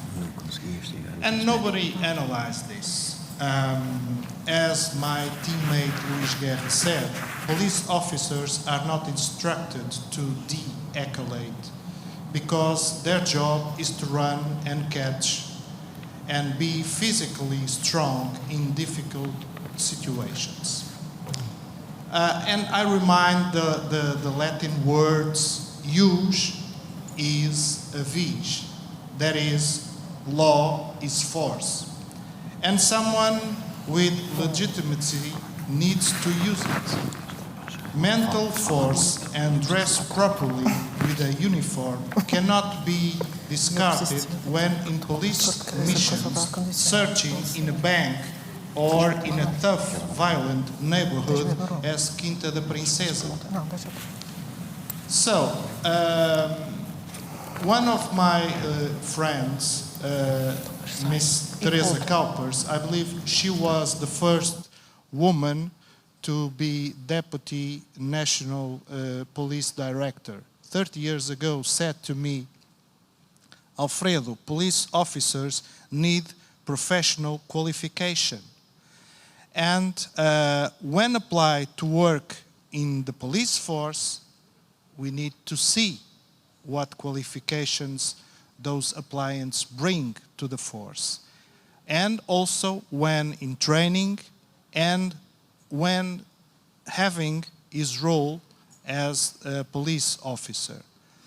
And also, I must add, proper wages and work conditions.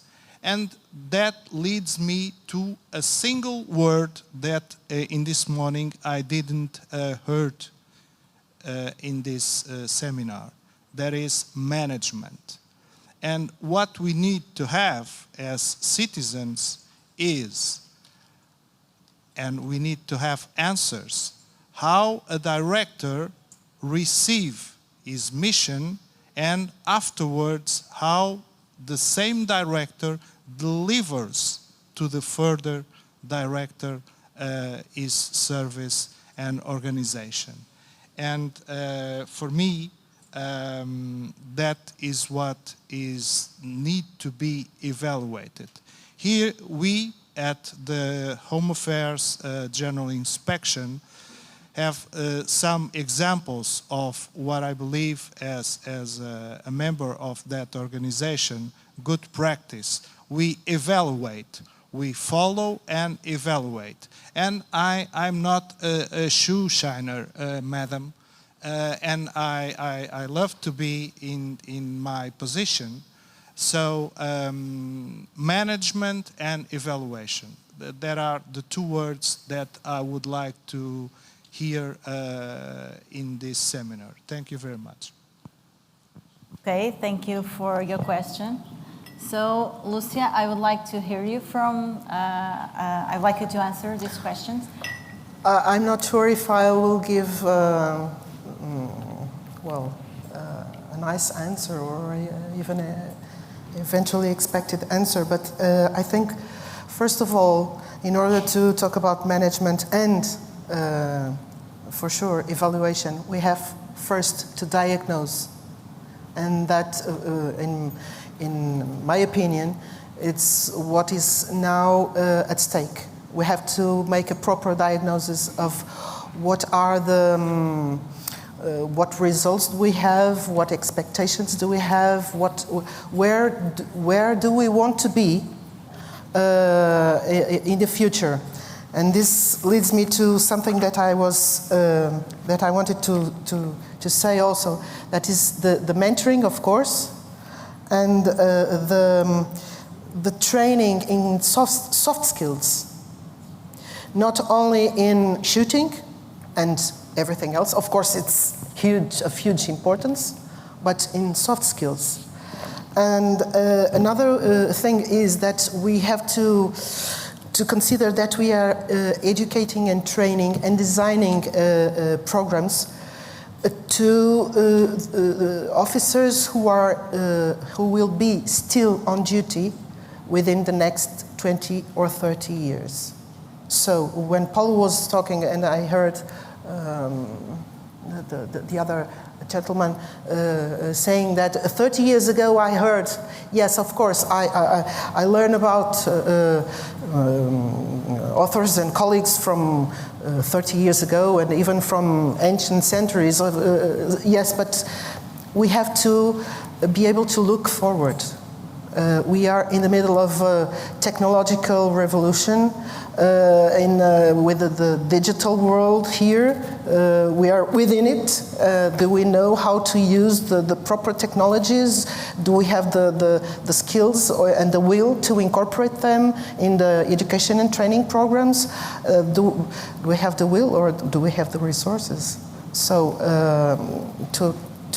to finish my intervention, first of all, I think we should really diagnose the needs. Yes. And you think that needs assessment. We are in the way to do that? We're doing it that? Well, I don't know, but I think that's why we are here today. I think this is a good start. Yes. So this is the beginning? It is the beginning of something, isn't it? I think it is. I make sure it will be. And where do you think that this could lead us?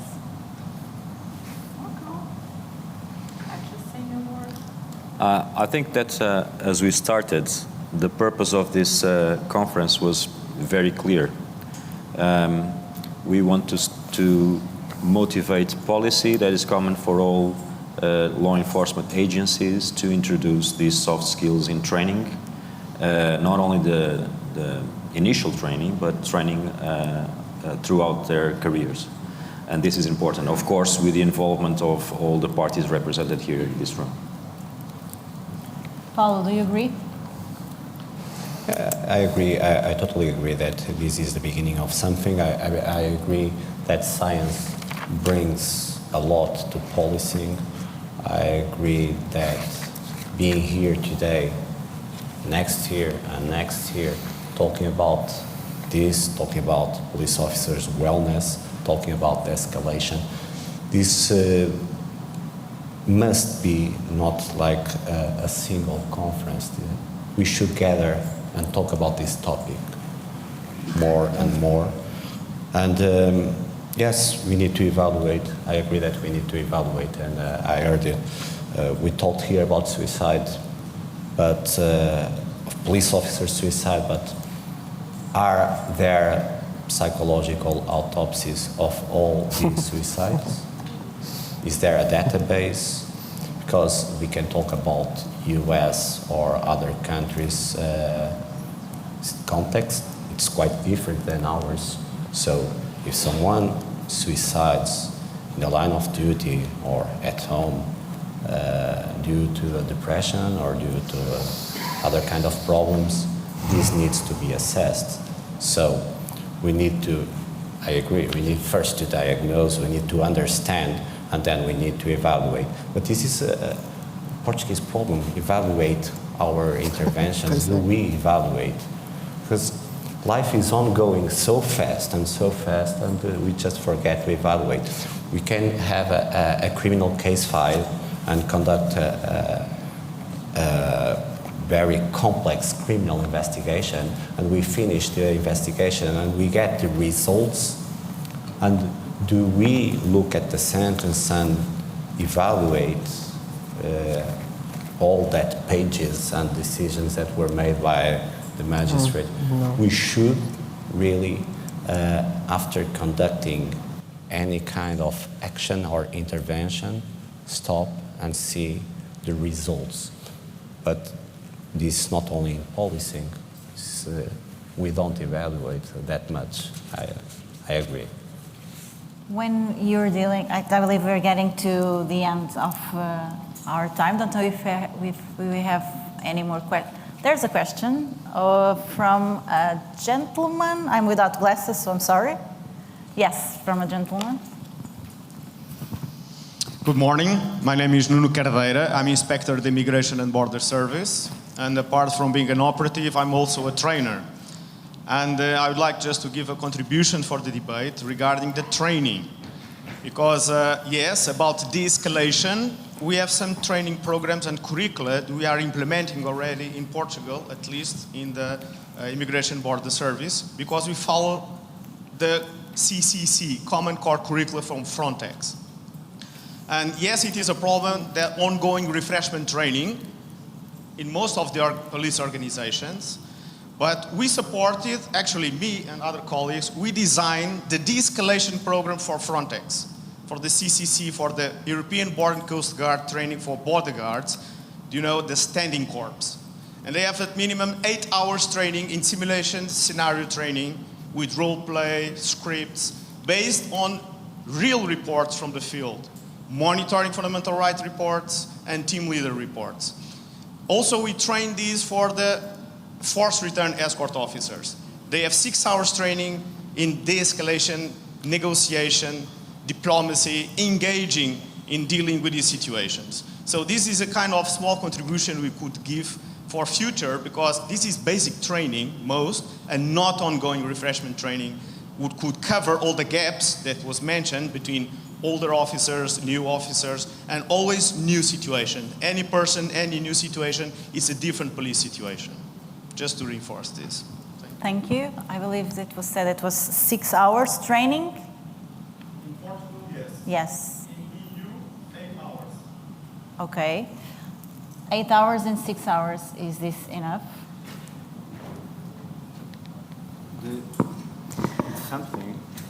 It's something. But do we reach each and every frontline police officer? Because it's really, when you talk about the workload, 6 hours is better than none. But the problem is that if we have 22,000 police officers or 1,000 inspectors, does this training reach all the frontline police officers? That's why I tried to offer an idea, and I remembered the training on the domestic violence risk assessment, how the police forces have done under the same hat, and start cascading the knowledge. Let's train the trainers and let's cascade this knowledge. And I know that everyone when I was on the Setúbal Command District, Everyone had that training, and I talked with my colleagues from other command, other units. They had that training. Everyone learned about the violence risk assessment. So if we look at these communication skills training or the escalation training, building on some topics, and we start training trainers to cascade the knowledge, maybe we start thinking about reaching all the officers. Because we can provide the best train ever, but if we only provide it to 50, 100, 200, and all the others, they are having their own public police interactions, and they don't have the skills. So we need to have all the frontline trained. Thank you very much. I think this morning we put a lot of food on the table, food for thought. And let's hope that it can be the beginning of a new path in this issue. Thank you very much for having me. It was always nice to see the engagement. So can hope to see you in the next future. Thank you very much.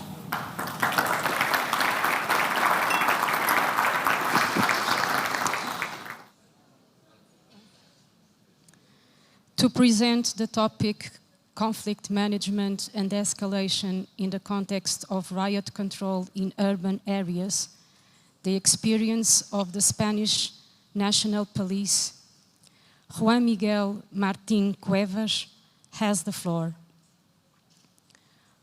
Juan Miguel Martín Cuevas is the Chief Inspector of the Public Order Unit of the National Police of the Kingdom of Spain, graduated and masters in law from the Complutense University of Madrid. Oh, thank you very much for the presentation. First of all, I want to thank the guy for the invitation. It's for me an honor to be here, really. And also I want to thank to the organizer, Luis Felipe, for everything. Everything has been perfect. And the second thing I want to do is to apologize myself for my strong Spanish accent, you know. It's unavoidable, so I'm sorry. I will try to do my best.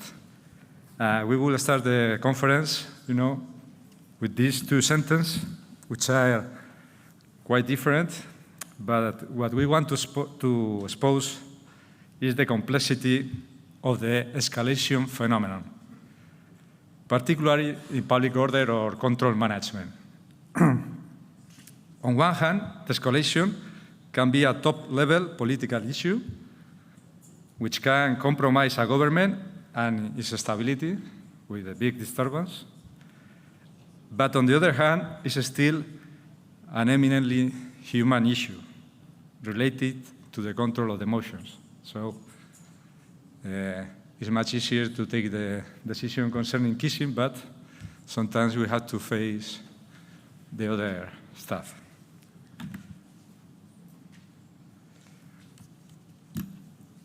The second thing that I want to point out is that the concept of escalation in public order maintains is slightly different to the concept of escalation for an ordinary police officer, due to the fact that the conflicting legal interests are different.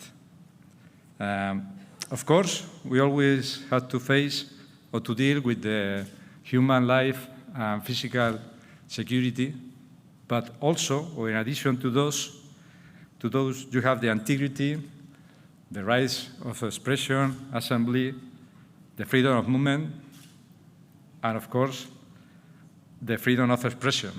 All of them have to be combined in an escalation process. In addition to that, we must be taken into account that the intervention takes place, the intervention in public order takes place on a mass, and the mass has its own rules of behavior. What we can call crowd psychology, we also saw it in another presentations, that are completely different from those of the individuals that participate in the crowd. So this has to be taken into account concerning the escalation. I also want to consider the importance of the legal framework and the judicial system in order to face escalation and de-escalation in public order. The legal system are essential to understand the escalation-de-escalation balance in the crowd control police intervention. This should not be overlooked when we analyze the different police systems. A legal framework that guarantees citizen rights and a judicial system that promotes friendly settlement of trials, these two things favor a framework of police escalation. In this sense, multiple classifications of the police response have been made, multiples, and the universities, they usually study this phenomenon quite deeply. And we will watch out one of these classifications that is, as I say, involved or related with these facts. Here you can see this classification about the use of force and how things are moving to strategic incapacitation actions. The use of police tools are the results, as I say, of the legal framework. And of course, societies, actual societies in our democratic systems do not accept the use of police force, legal violence, we could say, that in the past was usual. So this is how it is moving.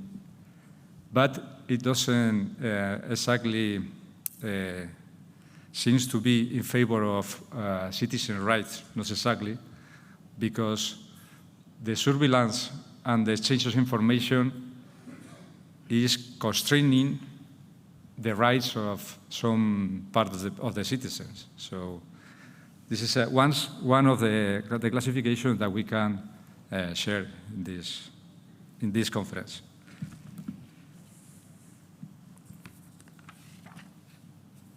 Another thing that has to be taken into account is the importance of the social perception of the use of the force by the police. For example, it's very different, the perception of the force, of the use of the force by the police between Spain and France. We are neighbor countries, we have similar legal frameworks, similar judicial systems, but the difference in the use of force is quite high. Because for the French society and the population, they accept perfectly the use of the water cannons, and they accept perfectly the use of the small tanks, let's say tanquetas, and they have no trouble with that, and also with the extensive use of gear gas, no? the smoke gas. But in Spain, the use of these tools, police tools, are not accepted at all. For example, we only have one water cannon, and if you use it, it's shown of escalation instead of the escalation, when you can consider that water is less harmful than batons. But in Spain, the population, they accept perfectly the use of batons. It's strange, may seem strange, but they are used to be hit by police officers when it's necessary. But they will not accept the use of tear gas, because they will consider that they have been, like the orange, in the Vietnam War, the orange element, they will not accept the use of tear gas. So this is very important, because now we have three elements to take into account in de-escalation process, which is legal framework, legal system, and social perception in the use of force. And they all three can be different, taking into account the different countries in the European Union. If they were not enough, legal framework, judicial system, and the social perception of police violence, now we have the social media. The social media and the mass media, which are similar but not the same. The importance of this is very high, because the way police interventions are described and perceived can invite to an escalation of violence. And we have to take into account this, because regardless the political motivations, they may exist behind the use of this image and the use of the information. Police officers must be aware that we live in a society of communication. So we all must understand that everything we do can be used by the mass media and the social networks in a positive or negative way. Because the interests of the social media and the social networks are not necessarily the same that the interests of the police institutions. So now the mix is getting complicated. So what we do? What we have to do is to give importance to the transparency and the communication with the society and with the mass media, and also in the social networks.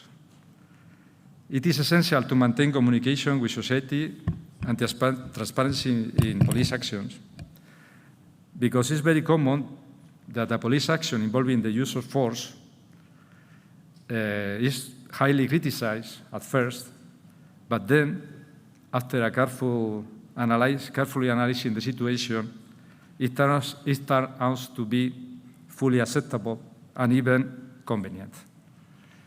But it happens with the time,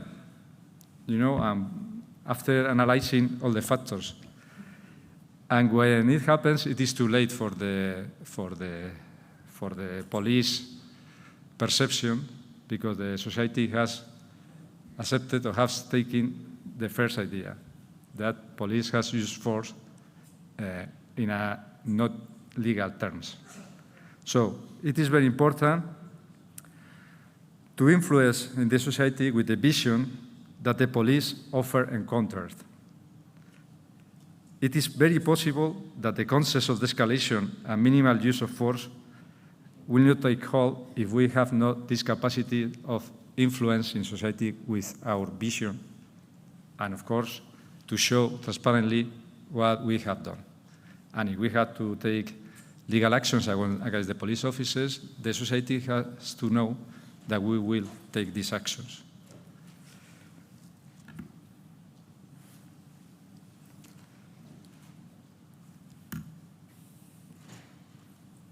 The escalation in the field of the national police, Spanish National Police. The Spanish National Police have a specific unit, not only for riot, but specialized in riots, which is the Police Intervention Unit. And this Police Intervention Unit has these specific missions that we are going to analyze now. First of all, I want to say that connecting with what the Inspectorate General of the Affairs have said in the presentations, we have two sides in the de-escalation. And I'm going to talk about that in the next slides. We have the side of the police officers and the side of the citizens of the mass control, as I talked to. And both sides are very important. So when I studied this subject, and this morning when I heard to the inspectorate, I was very pleased that she was also abording this subject from these two sides. In this side, the police side, or how you can see there from inside to out, the police, as the central axis of the concept, has to be selected properly, because Training will never change the mentality of a person if this person is not prepared to the escalation. So, selection is very important. And in the police intervention unit, we have a 4 weeks course where the selection of mentally sane, highly controlled persons with a high control of themselves and with high disciplines is very important. Because if you don't select the correct or the appropriate police officers, it's very difficult to change their mind and their behavior in the future. So what we do in this course, 4 weeks, is to put them on a high pressure. Fortunately, televisions have never recorded what we do in the course, and we will never let them record it because we really put them in a very high pressure in order to see if they are prepared to resist in the street. We don't do to them nothing that they will not suffer in the street. Okay, so we need to know if they are ready to support or to resist to those attacks. So selection is the first and probably the most important part concerning the escalation. The second one is the daily training and the ongoing preparation. Daily training and ongoing preparation is essential to facilitate mastery of police tactics and tasks, but also is essential to have a police officer mentally prepared and in good conditions to affront the special situations that they will have to deal in the disturbance. This picture is the real thin blue line. This is in Barcelona, Plaza Urquinaona, with the disturbance concerning the application of the death sentence in 2017 for the process of separation. And you can see all the stones and everything that these police officers have suffered, and they didn't move from there because their mission was to maintain this thin blue line. So this is possible because of the ongoing preparation, everyday work, promoting the confidence of the police officers in themselves and in their technical abilities by teaching tactics and self-defense techniques, doing physical sports, but also the preparation of the free time activities, especially when we are on duty out of our town. We are seconded to other towns around Spain. It's important to prepare activities, to go for a run, to go for a dinner, to promote the sense of belonging, which is very important in this kind of unions, because these guys, they don't move around from each other because they are just one, let's say. So they belong to the other, so they will not move.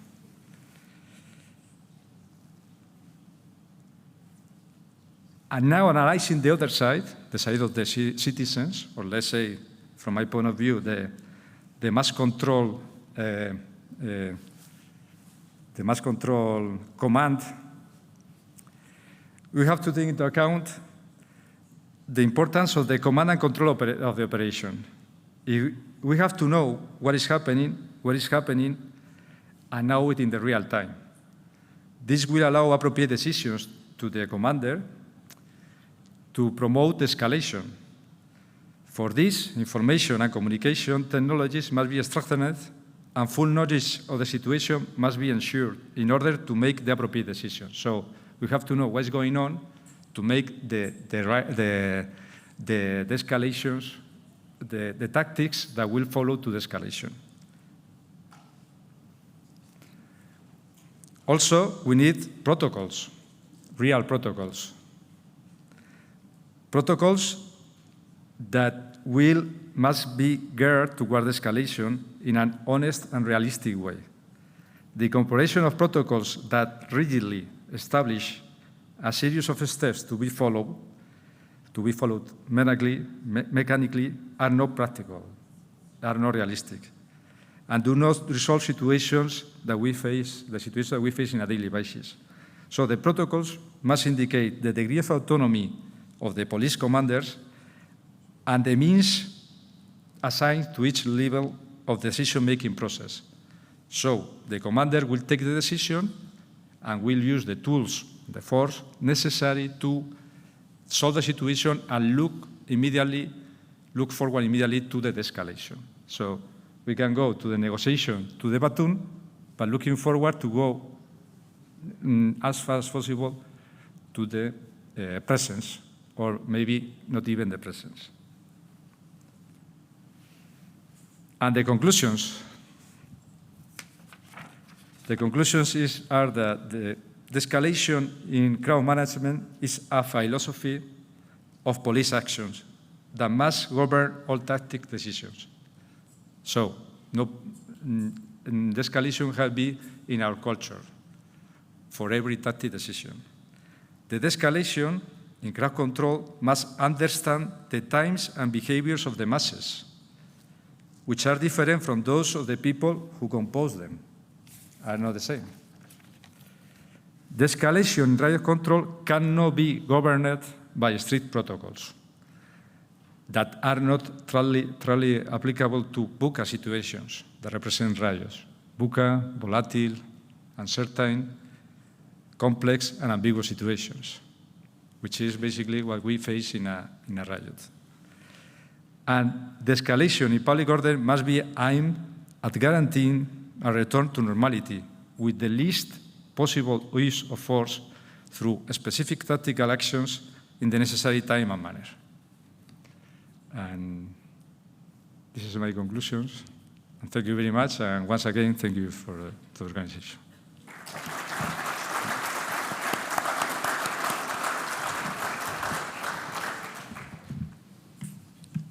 To present the topic conflict management and negotiation, Martin Woozy has the floor. Martin Woozy is the Liverpool Football Club Security Director and Security Consultant. Right, make sure I get this right for a start. It's not that one, it must be that way. That's the one. Right, good afternoon, everybody. As just been said, I'm Martin Woozy. I'll just give you a little bit of a background about myself, just to put some context to this. I was a police officer for 34 years. I retired 4 years ago. My background in terms of policing, I was heavily involved in major events planning in Merseyside Police, which, if you're not aware, Merseyside covers the Liverpool area and beyond. I was a public order commander, so I dealt with protest. I did major events, protests, marches, anything like that I was heavily involved in. And then I was very, very fortunate a number of years ago to be a participant in the Godiac project, which was looking at dialogue policing or police liaison teams, which is what we'll come on to shortly. The latter end of my career, the last 4 years, I spent down in London. I was a Merseyside officer still, but I was seconded to National Police Council. So in England, I'll explain a little bit about the policing style, but I was seconded down there and I was the public order staff officer. So my boss was the public order lead for the country and I was a staff officer. So again, I had a heavy involvement in public order policing. I was also a hostage negotiator. And then when I retired, as I say there, I'm now a football safety officer. In England, that's the title that's given to the role that I perform, but safety officer, we look at safety and security within the football stadium. What I want to do in the next 20 minutes, and it will be a gallop through because there's lots to tell you, just to give you a very, very quick overview of policing in England and Wales, the importance of establishing relationships with all people, and I do mean all people, why we need to communicate, the importance of a no surprises approach, and the crossover of learning from being a police commander into the safety officer role. And I've got to say, having listened to the talks both this morning and this afternoon already, it's nice to see that it doesn't matter where we are within Europe, or beyond, as we've got guests from the other side of the Atlantic. But wherever we're from, I think the things that make us similar are bigger than the differences between us. So there's a lot that we do similar. So in England, there are England and Wales. So in England and Wales, there are 43 Home Office police forces. They each have a chief constable in charge, and that chief constable is autonomous. The difference, though, is we are all trained to the same standard right across the country. So we go from the College of Policing dictate the curriculum and dictate what we should do in terms of strategy and tactics. In that respect, as I said before, my boss was the National Public Order and Public Safety Lead, and I was fortunate, therefore, that I was the staff officer to him at the time. And what he did was make sure there was consistency of approach right across the 43 police forces. So all the training that we did and all the tactics that we would deploy on the ground would be exactly the same. And the reason that we do that in England and Wales is because all those forces are not necessarily huge in number. So Metropolitan Police, I think, is around something like 36,000 police officers. In Merseyside, where I was based, we had 4,000. So if we had a major event, we may need officers from other forces to come and assist us. So what you wanted to make sure was that those individuals, if you were given a command, they knew exactly what you were talking about. So we were all trained to exactly the same standard. In terms of protest itself, I think it's already been said this morning, so I'm not going to go through the next 2 points, but it's all about Articles 10 and 11, that right to freedom of expression, the right to freedom of peaceful assembly. So it's about making sure that where we have protest as police officers, that we facilitate that and we enable the protest to take place, but we manage it appropriately. Part of the process, and again, I'm going to whiz through this really, really quickly. A lot of the stuff that I'm showing you today, I've put some links at the end to where the information is held, but the College of Policing, you can go onto their website and all of this is heavily detailed within there. We have the decision-making model there. So in anything that we deal with as police officers in the UK, we'll constantly refer to this. And even now, as a safety officer in football, if I'm making decisions about what we need to do for a match, then I will go, we call it spinning the wheel, because that's a continuous wheel. So I will look at this process. So I'll try and gather as much information as intelligence as I can get, be it from internal sources, so our stewards who are part of the community give me lots of information, the police will give me information. That enables me then to make a threat and risk assessment about what we need to do and develop a working strategy. Now within that then, there are others within the club that we will sit down and we will consider what powers we've got to deal. Now it talks powers and policy there, and this is more directed towards police officers, so we look at what powers you've got, what policy you've got that can enable you to deal with that issue. What we then do is we identify options and contingencies to manage the process, and then what we do is we implement them. And as with anything, if you implement something, you should always constantly review it.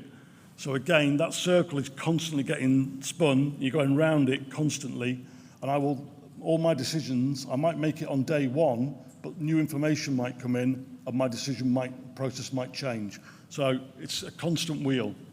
And down the right-hand side are just some of the ethics, and I'm not going to go through them all, but as police officers, we've got to be accountable for our actions, we've got to be fair in what we do, you have to be honest, you have to show integrity.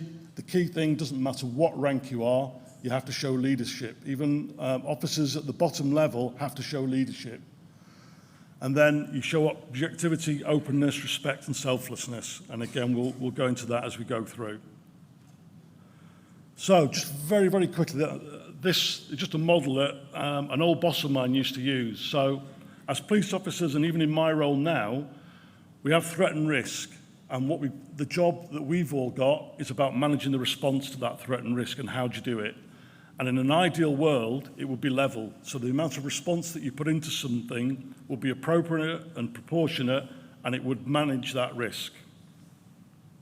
However, on a lot of occasions, in terms of that threat and risk, what we do is we put too much into it. So it could be a protest and you put lots and lots of police officers into it, and it's the quietest protest in the world, there's no issues, and you look and you've spent effectively a lot of money on resources when you didn't need them, and that might be because you've not assessed that risk properly.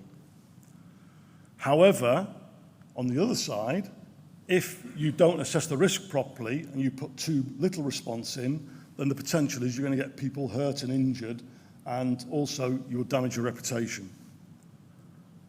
So in an ideal world, as I said at the beginning, you want the threat and risk to be matched by the response, and it's not an easy topic to look at, but it's trying to manage that by having as much information as intelligence as you can potentially get. So, managing protest. As I said right at the beginning of the presentation, it's about facilitating peaceful protest. And when we start to look at our planning, we should never start with the fact that crowds are inherently irrational or dangerous, because they're not. So what we need to look at is you look at your strategic and tactical plans. It will have a whole facet of different elements that you'll put into it, be it you might look at your public order resources, your, as I call it, your normal policing resources on the ground, and so on. Communication is one element, but a very, very important element as part of this. It's an essential tool, as it says there, right through the planning phase, through the actual operation itself, and even more importantly, post-event, because that's where we're going to get a lot of learning from. One of the key things that I found, certainly as a police commander, was it's really, really important about establishing early dialogue with protest groups, talking to them at the earliest opportunity. By doing that, you liaise with the protest groups, you look at event organisers and other key stakeholders, and again, what you're trying to do is get that buy-in from everybody so that we're all on the same page. What you will get, though, is there'll be some individuals who don't want to engage with the police whatsoever.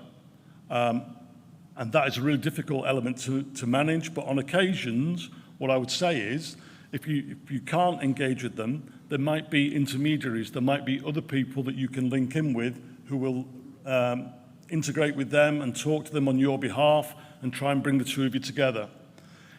On the other side, though, is if there's no opportunities to engage, what I would always say is you still make that effort, because in anything, we can always show that we tried. If you try and you don't, that's one thing, but in the process whereby you could be scrutinised after the event, at least you've shown that you tried to communicate with people. And the key thing for me, it's life and relationships. Someone said before about in relationships, so it could be wife, husband, brother, father, it could be a work relationship, a friendship. We've all got different types of relationships in our lives.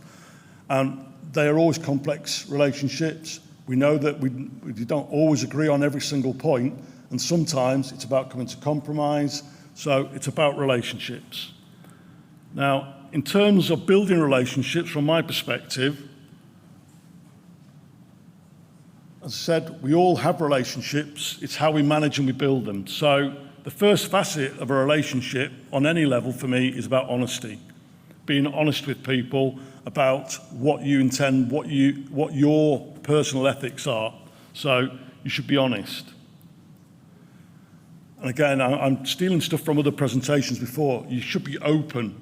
Tell people about things. So in terms of protest, you would tell protesters what your processes are, what you intend to do, what your intentions are throughout. You should be transparent. So again, don't hide things. If you've got information or you intend to do certain things within an operation, tell protest groups, tell event organisers what you're going to do so that they're fully aware. And then respect. In life, we should always respect everybody. So it's showing them that mutual respect, because if you don't give respect, then you can't expect that to come back to you. If you do all of those things, you hopefully build trust. And by building trust, you build a relationship. So I think the key thing for me is it's always about building and trying to build relationships with people and gaining that trust. If you've got trust, then you get influence. So it's trying to do that. So in the planning phase, as I said, you want to establish and build relationships with people. that helps to support the facilitation of a legitimate protest. So by gaining that relationship, gaining that trust, and talking to people, you can hopefully facilitate that protest on the street. It's about, as police commanders, outlining your expectations, what you expect from them, what you want them to do. And again, the two may not match up, but you can listen to what their expectations are on the day, what they want to get out of their protest and how they intend to do it. It also gives you the opportunity to explain any restrictions that you may have to impose. So, again, in English law, there are certain things that we can do with protest if we have to, but again, it has to be appropriate to the circumstances and it has to be proportionate, and we have to be able to justify our actions. It helps to reduce misunderstanding. If you communicate and you're both putting your sides of the information across, then you can alleviate any confusion. You've got the opportunity to explain, and likewise, with protest groups, you can speak to them and you can understand their points of view, and hopefully, again, it gives that joint understanding. But one of the key things is, when you're speaking to protest groups, who do they represent? Do they represent everybody or only a small proportion? And that's always the danger. So in football, we speak to fan groups, but they don't necessarily represent all the fans that support the team. But at least you're getting some of that messaging out. So it's trying to identify who do they represent. During the actual operation itself, it gives you the opportunity on the ground to liaise with the protest participants and talk to them again. Because again, it's a whole different subject, but everybody on that protest may not be of the same mindset. So you get to talk to people, you get to find out the feelings within the group, what's happening, why they're doing this, and again, you've got the opportunity to influence. So it allows you to continue to build relationships because they're now seeing officers on the ground and how they deal with a protest. You can also assess how your actions are being perceived. What do the protesters think about what you're doing on the ground? Certainly in Merseyside Police, being in the north of England and Liverpool in particular, people are renowned for their sense of humour. So our officers will laugh and joke with people and try to build that relationship through humour and just generally talking to them. By communicating again, it allows for that proportionate and appropriate escalation or de-escalation of the police response. So it gives the commander, who may be back in the control room, the opportunity to assess. It also allows you to dispel rumour or deliberate misinformation. And that's a key one, is the misinformation side. Because again, rumours will go around. It could be that 10 people have been arrested. That might never have happened. It gives you the opportunity to find out and then put out the right information. After the event, again, debriefing the event is hugely, hugely important because it allows you to learn from issues on the ground, be it from some good practice or things that you need to change for future. That's those positive elements that you can learn and adapt. You can get feedback from a whole variety of sources, the stakeholders, from the protest groups, and it enhances relationships and builds trust. So again, on occasions, what we've done is we've brought the protest groups in to enable us to listen to their point of view, how a protest has gone. Again, I'm not going to go through all these. They are available. The slides are available to look at later. But to me, planning meetings and police briefings, on occasions, we brought the protesters into the planning meetings at a very, very early stage. So again, that we're being open and we're being transparent and they can see exactly what we're going to do and they've got the opportunity to influence things. And then there's a whole host of other things that you can do in terms of communication, both pre and during. I'm not going to talk about police liaison teams because our time is short, unfortunately. But again, as I said before, with the Godiac project, I know on the ground here that you use police liaison teams. As a police commander, I found having people on the ground who can influence and talk to groups has been hugely, hugely successful. We learned through working with the Swedish police, who have the dialogue police, about the importance and the value of those people. So as a football safety officer, again, what have I been able to do? I've been able to bring a lot of those skills that I've had as part of being a police commander into footballing. So coincidentally, whilst I've been here today, I've got to fly back tonight because I've got a high-risk football match tomorrow against Leeds United. So what we've done, or what they've done back in the UK this afternoon, is we've had a supporter engagement meeting. So the police from both of the areas, together with supporter groups from both teams, together with representatives from both clubs, have had a meeting. So the police will talk about their policing style for tomorrow and what their expectations are. They get the opportunity for the supporter groups to question the police about how they think they're going to be policed, what their past experiences have been when they've come over to Liverpool. And so again, it gives that opportunity to get messages out, to get that communication out to both sets of fans. And what we've also done is, post-match, we've debriefed those with the fan groups. So where it's not necessarily gone quite right, the fans will be very, very vocal about it, but will tell you exactly where they think both the club or the police have failed and why they're not happy. So again, it gives you that opportunity. We are, as a football club in the UK, we are licensed by the local authority, by the council, and then there is an overarching body called the Sports Ground Safety Authority, the SGSA, who give us a license for the actual stadium itself. So all these things assist us. And again, I've just put, to kind of finish off, to give you an idea about communication. So this season in the Champions League, we played Ajax, I don't know, about a month, 6 weeks ago at home. And Ajax came with quite a reputation about some of the issues. We'd had pre-meetings not with the supporters themselves, but the club's supporter liaison officer. So we talked to them on the day. Our stewarding manager spoke to their ultra group about what our expectations were. And during the game, he was a constant liaison. As a result, in the local papers, the Ajax supporters wrote in to say that they'd never been treated better than when they come to Liverpool. So it was quite a good testimony that the Ajax fans recognised and were very happy. And likewise, we've been in Ajax this week, and our fans have done exactly the same back to the Amsterdam police, because it's been pretty much the same. On the other side, where communication hasn't worked, about 2-3 weeks ago, we had Glasgow Rangers played us. We spoke to the fans before. We don't let drums in, and we don't let megaphones in, and we don't let necessarily huge banners in. Now, on the day, I was the safety officer in charge. I spoke to some of the Rangers supporters who came in early, and what the Rangers club had said was, if you let the drum in and you let the megaphone in, it will give you some control over the kind of behaviour. So, against my normal judgment, we allowed that. They brought it in, but unfortunately, that behaviour wasn't replicated. So, whilst I'm advocating you communicate, there are times when it may not work.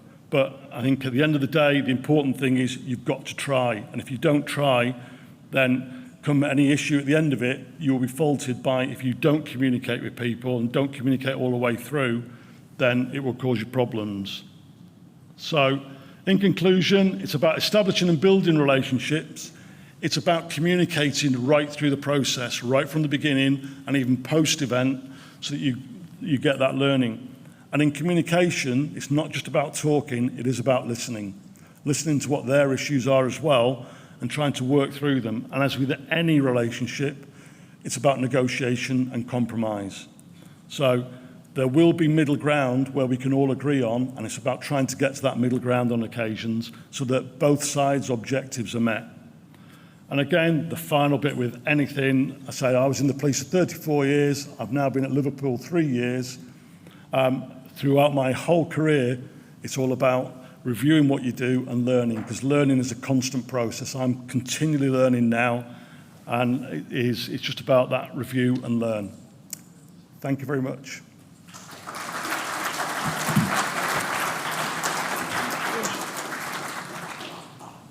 To present the topic, the Sûreté du Québec Synchro Model for Crisis Negotiation, Michel Santive has the floor.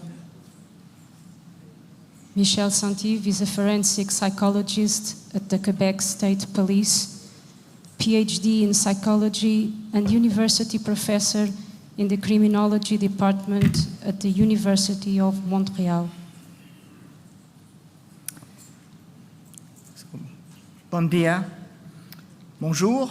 I'm a French Canadian. So first of all, I would like to thank the AGAI and the organizing committee to invite me in this wonderful city, Lisboa. So, obrigado. So I'm forensic psychologist. I'm not a police officer, but I work in a specialized unit where we are two forensic psychologists, and our role is to be in support and investigations.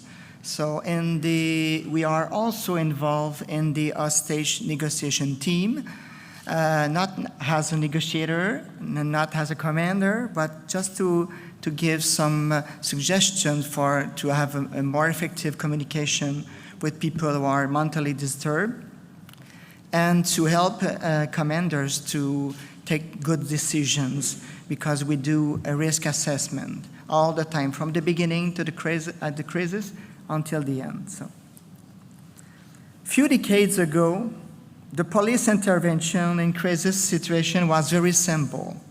The SWAT team, originally from the Los Angeles Police Department, in front of the door, asking to the people in crisis to go out, hands up. And if he doesn't go out, they go in. A lot of people were injured or killed in this situation, both sides. Now, the new philosophy, based on communication, has a weapon, is more efficient and more safe. Less than 1% of people are injured or killed when we use communication, both sides. Here.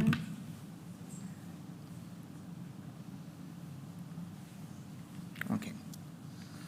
So when we began to develop, or thinking to develop a training model for the hostage negotiation team at the Sûreté du Québec, so we were inspired by these men, by the model that developed Harvey Schlossberg, a psychologist working at the NYPD. He was also a police officer. Unfortunately, he died last year. And Frank Bowles, a police officer. They put them together and they asked them to build a model to do intervention in crisis situation.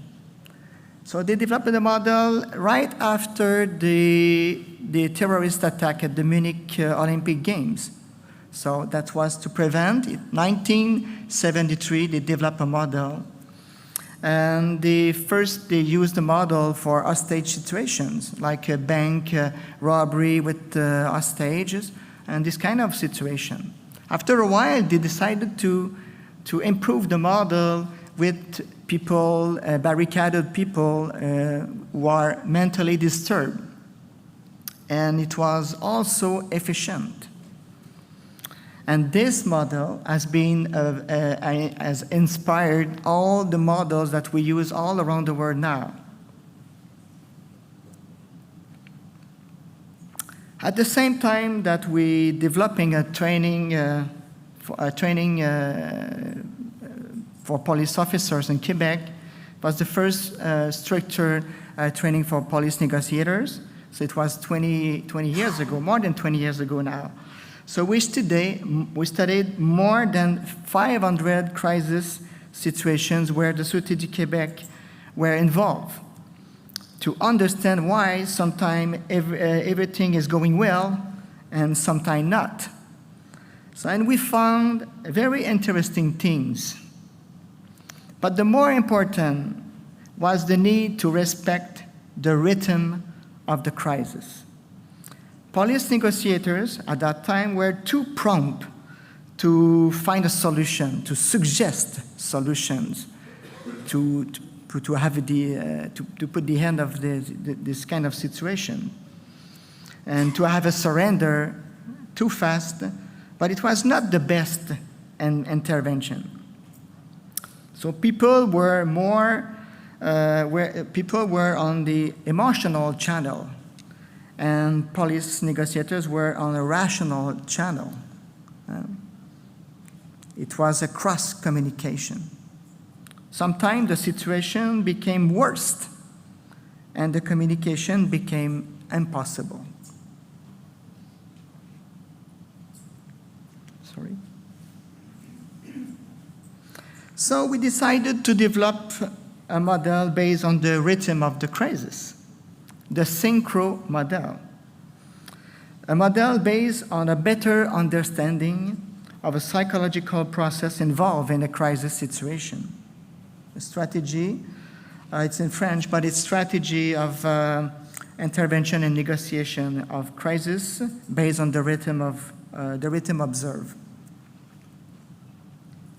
So, I'm sorry, it's the other side. Okay, so in few words, I will try to explain what is exactly the synchro model. Okay.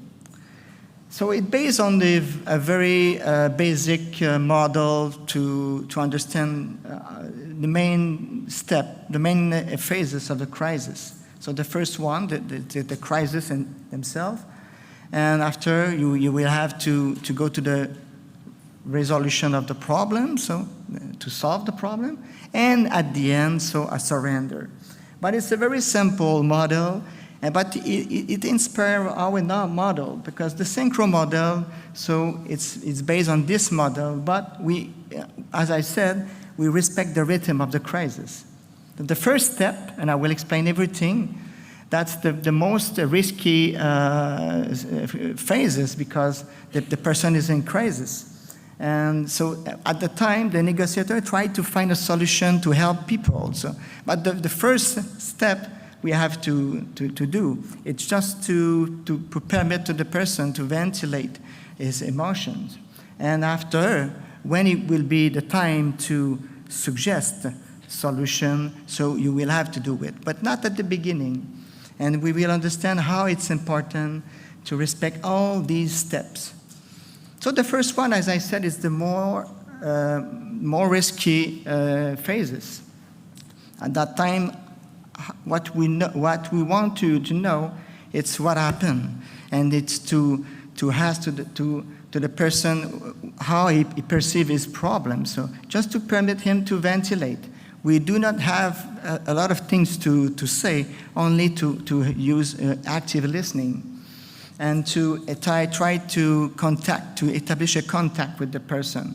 So usually, the first thing that the person will say that they will need no help, and he doesn't want to see the police, of course. But we just right there to just to permit the person to ventilate, not to do anything. So when we began to teach, the first police officer that we had in the training was people that the organization sent to the training because they were very able to talk a lot, and it was not a good idea. So we need someone that is able to listen. That's the first phase. And we have some very, very simple objective.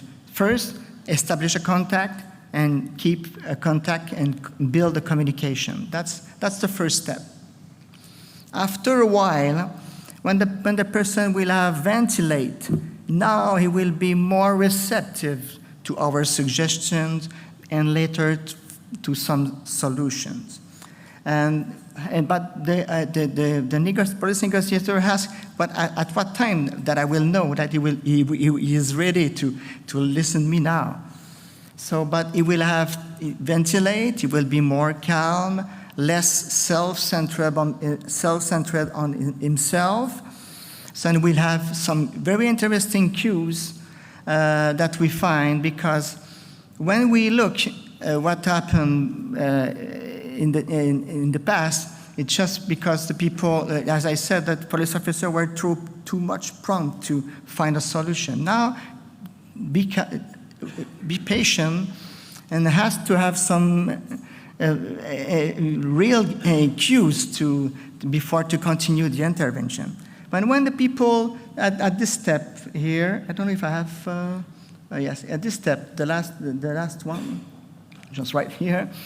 So after a while, so the person will be more calm, will be more receptive, and at that time, you will go to the other step. But at the first step, only use active listening.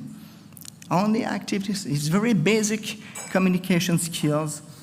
And every time that we teach that it's very simple, but we do not use it during the daily life. And we have to do an effort when we do it as an intervention. It's very simple, but what we say that the best school is to practice it in the daily life, at home, at work, so anywhere. But it's a very basic tool, but it's very efficient. So I'm just looking. I forgot his name. Was the colleague he presented this morning from the NYPD, Jeff. Resume. It's a very interesting. On one page, you have everything that you have to do with a person who are mentally disturbed, just to de-escalate, to do intervention. It's very simple. You have active listening skills, how to talk slowly, repeat some very little sentence, just very, very simple interventions. And everything is on one page. That's very simple. And when we teach very simple model too. That's very simple. And you can gain time at the first, because a crisis phase has a life. You can't stay in crisis all the time. So sometimes it could be a few minutes, sometimes it could be a few hours. Depends on a lot of factors. But you gain time at the beginning will help the person to become more rational. Because the first thing that you lost when you are in crisis, it's the judgment. And that's why people will do some things, dangerous things for themselves or others. It's very important to gain time and to use active listening. After a while, so when the person will be more receptive, at that time, now you can suggest some things. Not before, because he's not ready to listen to you. He's not receptive to your suggestions, and it could be worse if you continue in this way. At that time, he will be more calm, more receptive. He could ask some questions to the police officers. And you, in your life, have you kids? Have you already experienced this kind of things or something like that? And we suggest some tools to help the police to suggest some solutions. But it's not a psychotherapy. So it's just to find one temporary solution to the problem at this step. It could be a few minutes. It could take maybe a few hours. So you have to be patient. But after a while, when the person is now receptive to one suggestion that the police officer do, now we'll have other very interesting cues that the person is now ready, maybe to go through the process, maybe for a surrender. But before, he will ask about what will happen to him. He is very worried about consequences, because maybe he used a firearm, maybe he used threats, anything like that. And he is worried about it. And when he begins to talk about what will happen to me, it's very interesting, because he is project in the future, and now we know that he is ready to talk about surrender. If there is hostage, so at that time we will ask him to let go out the hostages. And at the end, now he is ready. He is ready for a surrender. So we will explain how to do it.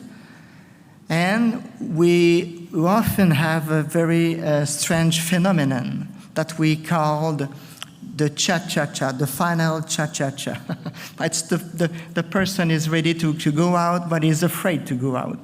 And he is ready and he prepared to go out, and at the time to go out, he decided to stay in because he is afraid about, and he will ask to have a last cigarette or to talk to someone. So I knew, okay, we'll negotiate with him. After, he will be ready to go out again, but he will stay in again, and it's what we call the cha-cha, the final cha-cha-cha. But it's very difficult when you do intervention for all night long, and you have this kind of phenomenon. But you have to be patient, because when you have it, you're just on the border of the door. So we teach this model for now more than 20 years. So police officers like the model because it's very easy to use. We have the same languages, all police department, because we have only one police academy for all the Quebec provinces. Whatever the police department you work, you will go to the same police academy. We have all the same languages. We use all the synchro model as this friendly user, and as I said, it's very easy to teach and to understand, because police officers sometimes will be few months, maybe 1 year without to have any intervention, but they will have to do it maybe in 1 year, because it's a hazard that they will determine if they will have it or not. But the question is, after 20 years, and I participate to this model, and after 20 years I said, so we use it, but is it really efficient? Is it changed something? Because before the synchro model, police officer was doing something, and they help people in crisis, but is it changed something?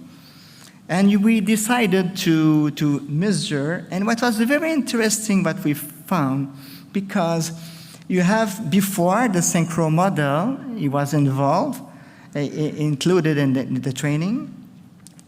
It was included in 2001, and you can see that when the model has been included in the training, so the self-aggressive behavior have really reduced significantly. After 2013, we can compare, because it's another, it's the training change, because we deploy the tactical teams in very serious cases. It's not exactly the same criteria that we use. That's why we compare only 2 period that was exactly the same thing, that just to see the impact of the synchro model. It was very interesting to see that the decrease of the self-violence behavior, and the voluntarily surrender hence significantly also. So, but it was interesting to compare. As I said, so a lot of situations before the synchro model and since we introduced the synchro model. It's not only the impact of the synchro model, because we changed the philosophy, and the philosophy has been built all around the model that I described. So it represents 17% reduction in self-harm and suicide attempt. So, and before the model, as I said, police officer was doing something. So it's more interesting now. We have more success now with this model. So, and on approximately 400 hostage negotiation teams, situations, interventions, this represents potentially nearly 7 more lives saved since 2001. I say congratulations to all my colleagues using this model, but whatever the model you use, it needs a model, and a model based on communications, on science because we want to have a model, a friendly user model, a model is easy to teach, but also an efficient model. Now we teach the model also to the tactical team because they have, many times they have to be faced with people who are disturbed. And it's very interesting because we have all the same philosophy in the team. Commanders, police negotiators, and tactical teams too. And everybody works in with the same goal. The same goal is save lives, more lives. Thank you. Obrigado.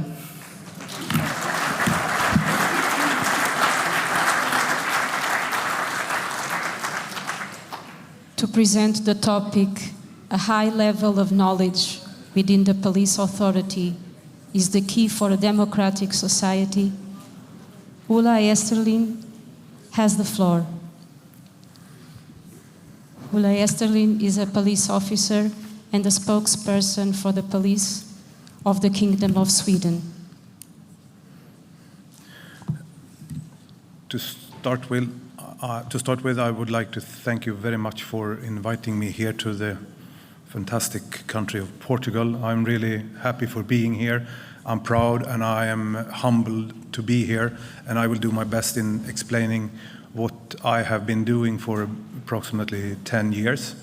I've been police officer for 37 years, and now I'm working as a press secretary, so I'm talking with journalists about different crimes and things going on in the Stockholm region. I've heard so much good things today, and I try to leave that for the other speakers. But what I will talk about is communication. That means that I'm not against violence. Sometimes police have to use violence. We are the only one in the society who have to be using violence, and I'm not against it. I really find myself, it's funny sometimes to use violence, I think. And I think most of police officers find it when it goes well. But I'm going to talk about communication and how you can use it. And I'm going to try to provoke you a little bit at the end. So take it by all means that I do it on purpose. We have heard a comment today, and it was a very good comment, so I made a note of it. We cannot lose, but we can win in different ways. And that was a brilliant comment. And I will try to explain why I think it was a brilliant comment.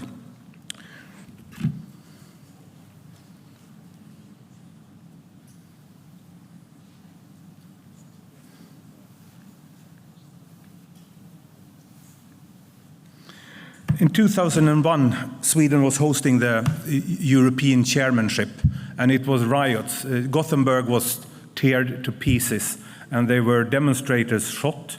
There were police officers injured for the rest of their lives, and it was a catastrophe for the municipality of Gothenburg and for the Swedish government.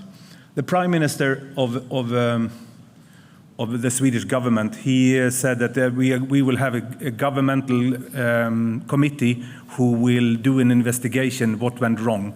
And a year after, the Gothenburg committee report was concluded. It was two former prime ministers, one socialistic, Ingvar Carlsson, and one conservative, Ulf Adelsohn.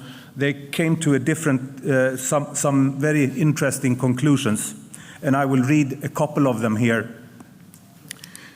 We are convinced that the dialogue, and Gothenburg has then started an embryo to communicate with the demonstrators.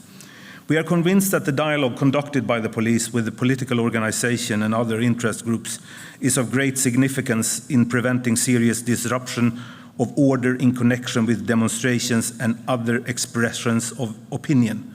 Through dialogue, the police and organizer can discuss and find common solutions for various practical issues concerning the organization of the event. Our opinion is that the police should develop dialogue as a method. since every event together with its various actors is unique. We do not think that it's possible to use the same dialogue model or method in connection with all events. There are, however, certain basic principles that should be followed.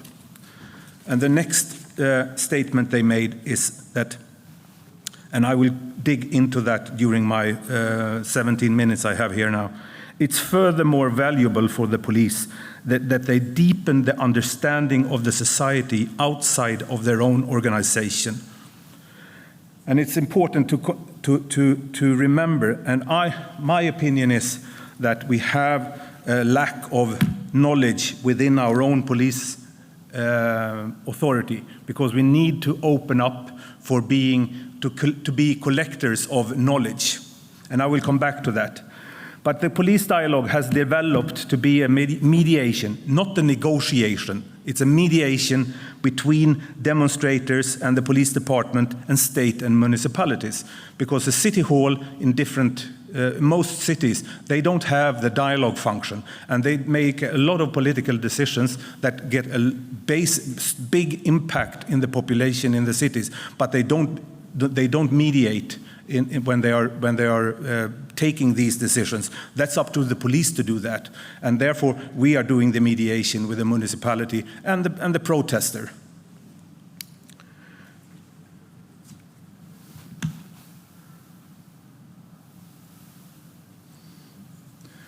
The main task is to be the link between the demonstrator and the police department, and to be the safeguard for citizens' right according to the Constitution. And as we heard Anabela Cabral Ferreira mentioned in her opening speech, what is this all about? It's about that we care. We care, and I care, and I would like to use communication in order to be a safeguard for the citizens' right according to the Constitution. And all European Union have almost the same constitutional rights. And we have seen them here from other speakers. So the dialogue we have developed to operate is with religious, ethnic, and political groups, individuals, parties, and different organizations.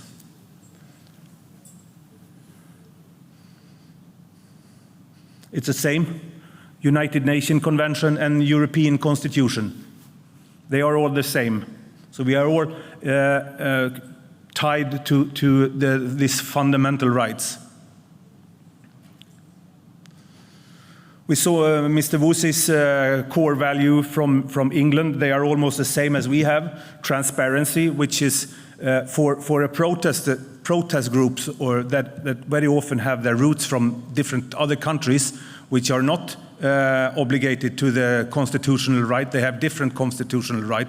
They are not used to being invited to the police headquarters, which I started to do. I invited the Palestinian for a meeting in the police headquarters to meet the Gold Commander, who was a decision maker, in order to mediate between them. They were not really used to that 15 years ago. Predictability. There we have a common sense that demonstrators and police officers, they hate to be surprised by each other. So make your rules together, make agreements that if you do like this, we will do like this. So do not try to surprise each other during a protest. Accessibility. Well, if you would like to have a dialogue, you need to be accessible. Therefore, I answered all my phone calls. I answered all my emails. I can let them contact me as a communicator, or my 10 officers that I recruited. We were having a small payment for being contactable the 24/7, and we sometimes got calls in the middle of the night because the protesters wanted to speak with us about different matters. Doesn't necessarily have to be a demonstration. And knowledge, I will dig into that after this. And of course, social competence. To be social competent, to have different talks about different issues in the social society, it's a matter of social competence. So what I started to do is I took my 10 officers and we went to Uppsala University. We started to study political Islam. We started to study European extremism. We started to study the relation between Turkey and the rest of the Europe. We started to dig into how come the Ottoman Empire had a genocide on Christian in what is now called Turkey. They killed about 10 million Assyrians, and we have a large population of Assyrian in Stockholm, and that was important for us to know what kind of values they sorted out. For example, what was explosion of the Ottoman Empire? What was the creation of the Soviet Union? What was the creation of, how come that Palestinian and Jews have been living next to each other for thousands of years, but now since 1948, 1967, they can't live side by side anymore. We need to know that because we have so many protests, Palestinian protests, and we have Israeli people living in Stockholm as well.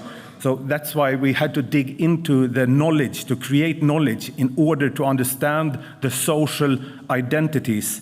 Because if you don't have the knowledge, you will not have the keys to open the social identities. And we have heard about social identities here for the whole day. We are all a part of different social identities. I'm a social identity belong to you because we are all here and we are all working as in somehow for the different police departments, and I'm also in another social identity when I'm a scout leader for my daughter's scouts, and sometimes I am for the rugby club. We belong to the different social identities, and we need knowledge to be a part of it. I can see that I have, in my career, I've been the chief of the mounted police. I can still see that there are a few mounted officers, which makes me very happy, but you would like to show that you are in the mounted police social identity by wearing your boots today. And I think it's very interesting to be, it's non-verbal communication, which is very interesting, I think. And of course, the more knowledge you have, the more you will dig into the humanizing process. If we are going to police the enemy, we don't see the shades of the people. We see them black or white. If we have knowledge about them, you will see their faces. And there are different kind of enemies. You have few people that are against the police, a few friends to these who are against the police. And then we have a big mass of decent people who would like to protest calmly. And we need to figure out what are the risks. And that's a part for the intelligence branch. In every police department, you have very good intelligence. They can do the risk assessment. They will find the risks. But who is looking for the possibilities? If you would like to look for the possibilities, you need knowledge in order to open up the social identities. Because if you can find possibilities, you can get away the risks. Because it's very easy to say that it's too high risk. We will stop the demonstrators from going there and going there. No. If we let them go there, we can see a possibility. This is a way of watching upon, it's a perspective. So the more knowledge you have, the more possibilities you will get. And avoid stereotypes, of course. If you get the knowledge, you can get rid of the stereotypes and the two sides, black or white.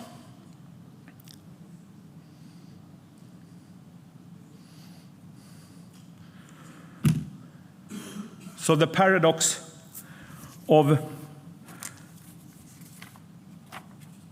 the democratic society is that we have undemocratic movements in the whole of Western Europe, I think.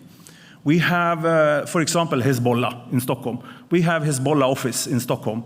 So people are often very often coming up to us when Hezbollah is being a part of the Palestinian demonstration. How can you admit the Hezbollah flag? Because Hezbollah is classified as a terrorist organization. Yeah, but Hezbollah is not forbidden.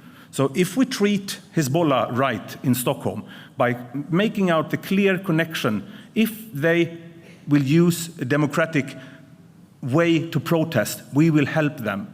It's the same with the neo-Nazis. We have like 1,000 Nazis in Stockholm.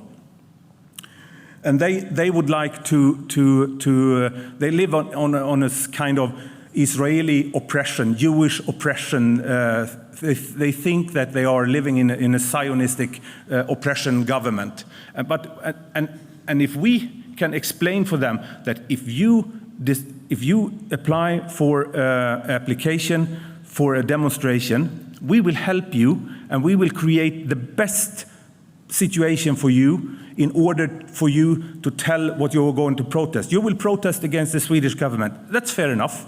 You can protest whatever you like against. But we need to show them that the democratic society is working, and by pointing out the clear connection for them.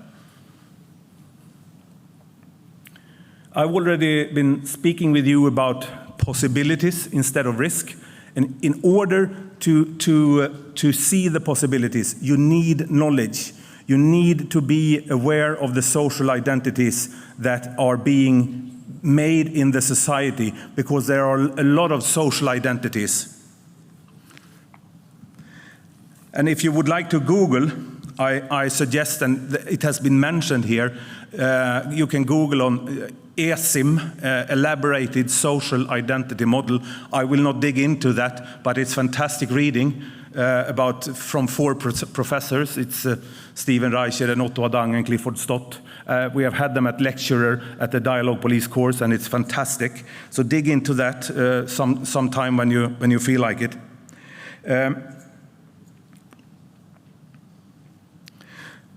It's also important to find what kind of context in the society. Where are we standing right now? Like for example, it's important to know now what are the power in the war between Ukraine and Russia. What is the historical context between the countries, and what? Because if we know the history, we will be able to foresee the future, and we can do the right decisions, and we can support all the people that could demonstrate in being a democratic police force, which I like to be a part of. And if you have the knowledge, you can take the interpretive perspective and function. Instead of being the reviewer, instead of being the looking for risk, you can be able to look for possibilities. And that's maybe the most important thing from a democratic police force, I think. And I am caring for demonstrators, because that's democratic, the core value of a democratic state, that we support all the protesters. Doesn't matter what you would like to protest against, but that's for me, that is democracy. Thank you very much.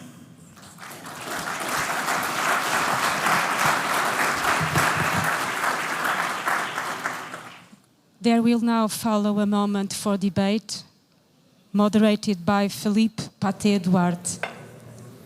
Philippe Paté-Duarte, PhD in International Relations and Security Studies, researcher and university professor at the Faculty of Law of Universidade Nova and at the Higher Institute of Police Sciences and Internal Security in Portugal. Thank you very much. Good afternoon, all. Thank you very much for being here, to remain here. Thank you very much.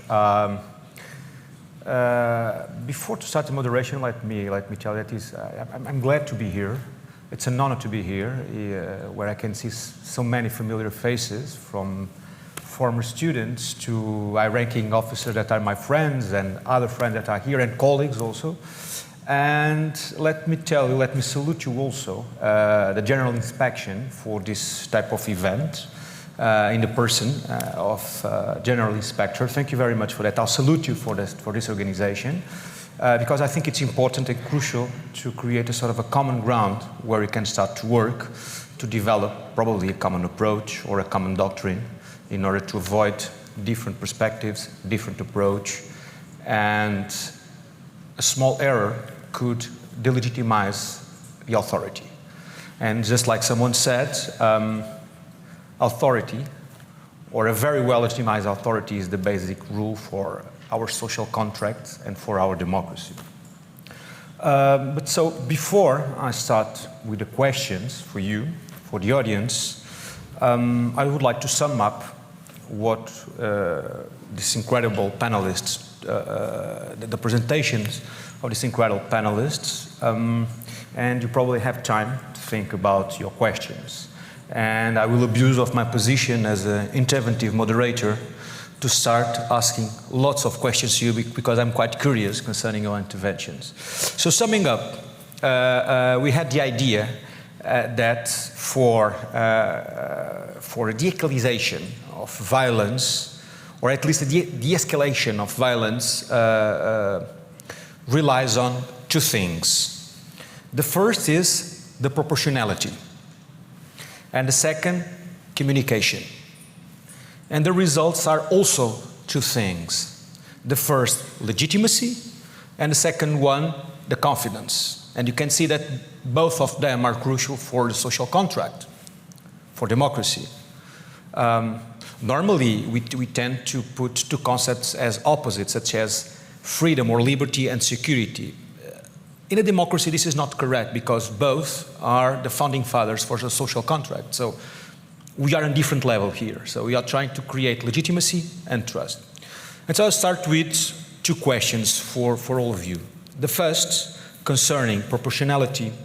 How can you measure proportionality when you are in the field? With the fog of war, it's a military term, but the fog of war, a Clausewitzian term, thinking about the proportionality in riots such as Black Lives Matter riots, where you cannot identify the source of the violence, where are legitimate protests, but suddenly you have groups or a different center of gravity that you cannot control, and they are the center of gravity for violence, such as this type of riots. And looking at communication. So this is an example, this type of riots such as Black Lives Matter or others. Then you have communication. How can you deal with communication when probably in the near future, I'm thinking about near middle term, lots of studies and reports say that we will have social movements, new riots, new protests, mostly linked to two things. The first, concerning the problems linked to inflation, stagflation, and so on. I'm saying about social movements concerning the lack of, concerning financial and economic problems, social problems. So I'm talking about communication, because thinking about riots or protests linked to extremist movements, I dare to say that it's easy to analyze them and how to use violence, how to block them, because they are extremists. But we are talking different types of movements, such as the Yellow Vest movement, or that type of movements. Another one, it's about environmental activists, such as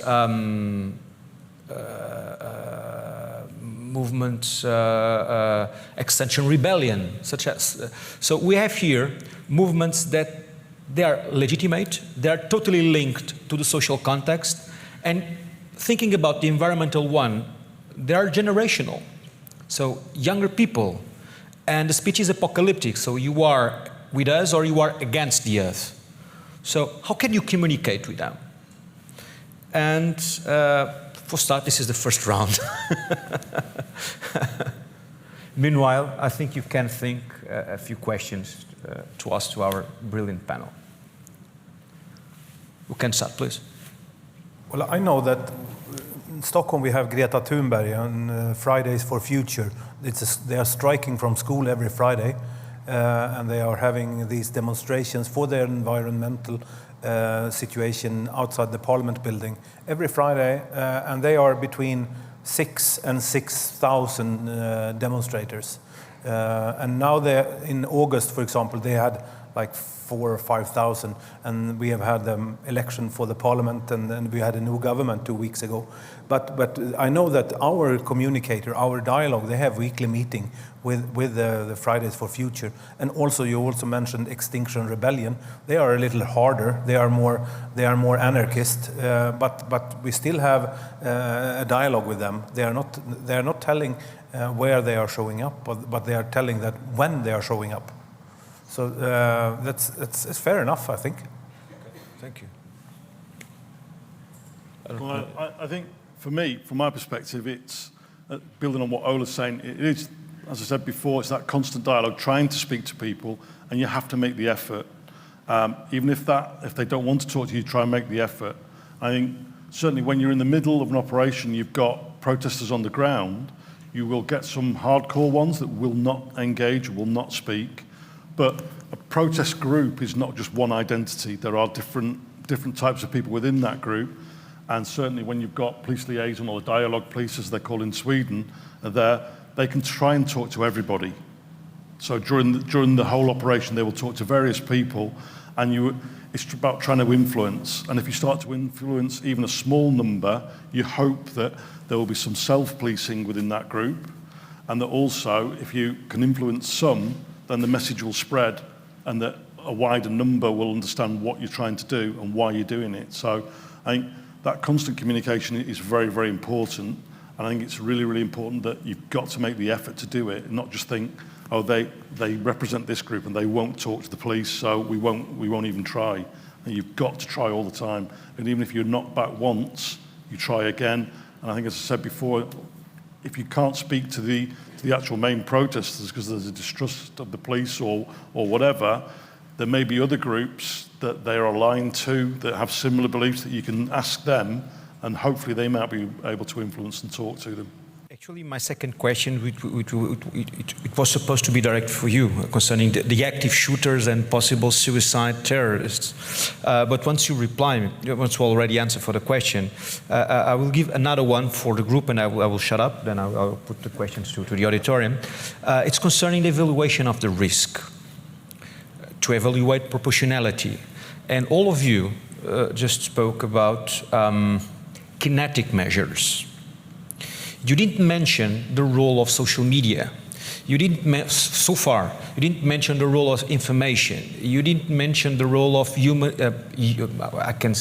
digital human, for instance, which is normally, or at least should be used by law enforcement to evaluate the risks and try to understand what could be or what can be done on the ground. So what's for you the role of social media concerning risk and concerning proportionality and also communication? Because social media crosses those three vectors: risk, proportionality, and communication. So,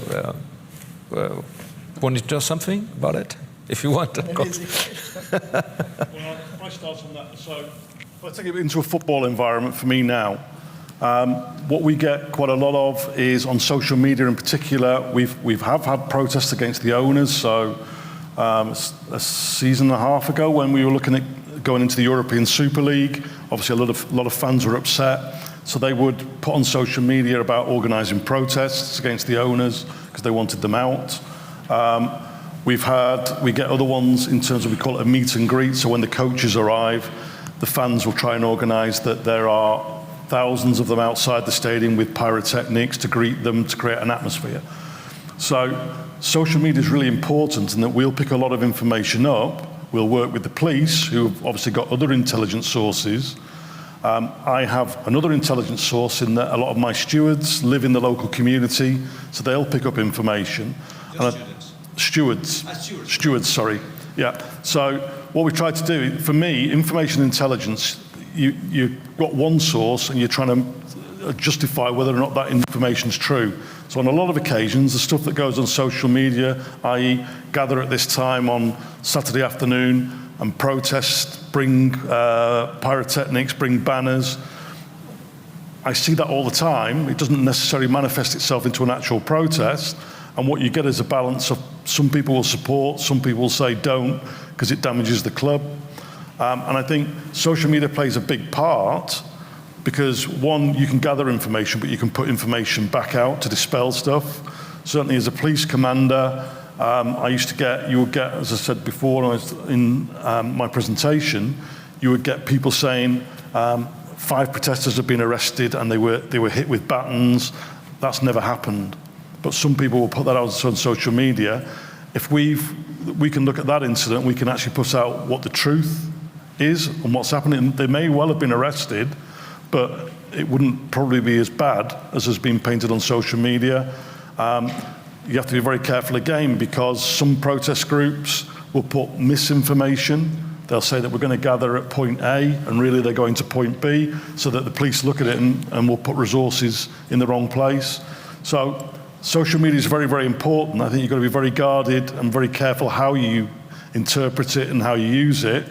And it's always better to be able to corroborate that information with other information that you get from other sources and see if the two match up. So yes, it's a good tool, but there's also dangers. Thank you. My opinion upon social media is that Facebook and Twitter and different tweets and Snapchat and things like that, they are very unpredictable sources, because you can have 6,000 people clicking that I will show up, and there will be 50. And sometimes you have 50 persons clicking that they would like to be there, and it shows up 5,000, the opposite. So it's very unpredictable. But it could give you the path. It could show you the way, because it's very important. When the old traditional trade unions, political parties are losing members, we used to say that we have a middle class put on standby. It doesn't really matter what political color you have, it's the question. Like, for example, before, the environmentalist, for example, doesn't mean you have to be a member of the environmental party. It depends on if you have if you like the polar bears to be alive or not in the Arctic. Yes. It doesn't matter. It have no political color. So the middle class is put on standby in different questions. Interesting. Thank you. Social media and mass media can be used as tools.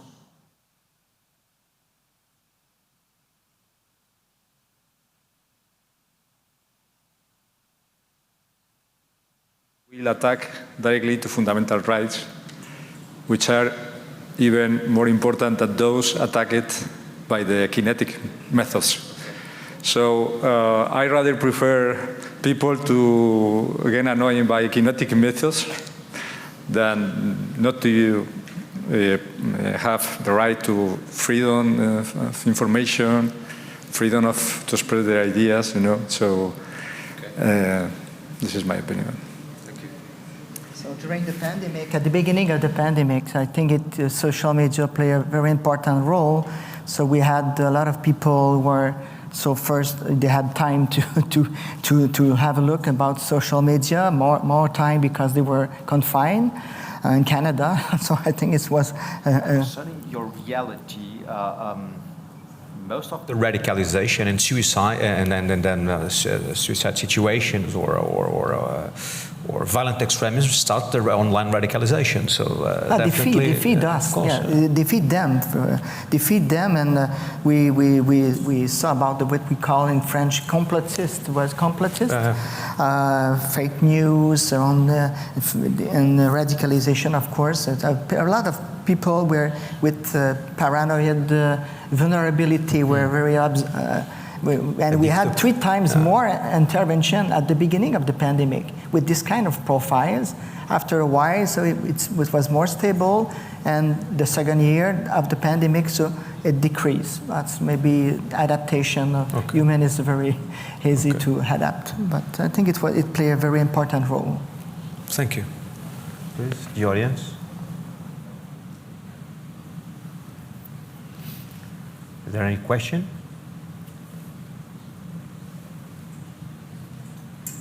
I gave you enough time to think about the question, so.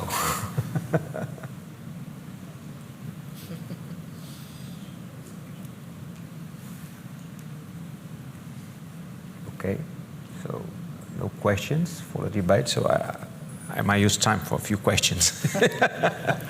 Yes, so you were talking about once more probably I didn't make me understand concerning the new social movements. My point is, if you think about extremist movements, anti-establishment, far right, far left, Islamists, which what they defend is something totally against our way of living, it's easy to build a legitimacy to use a possible violence.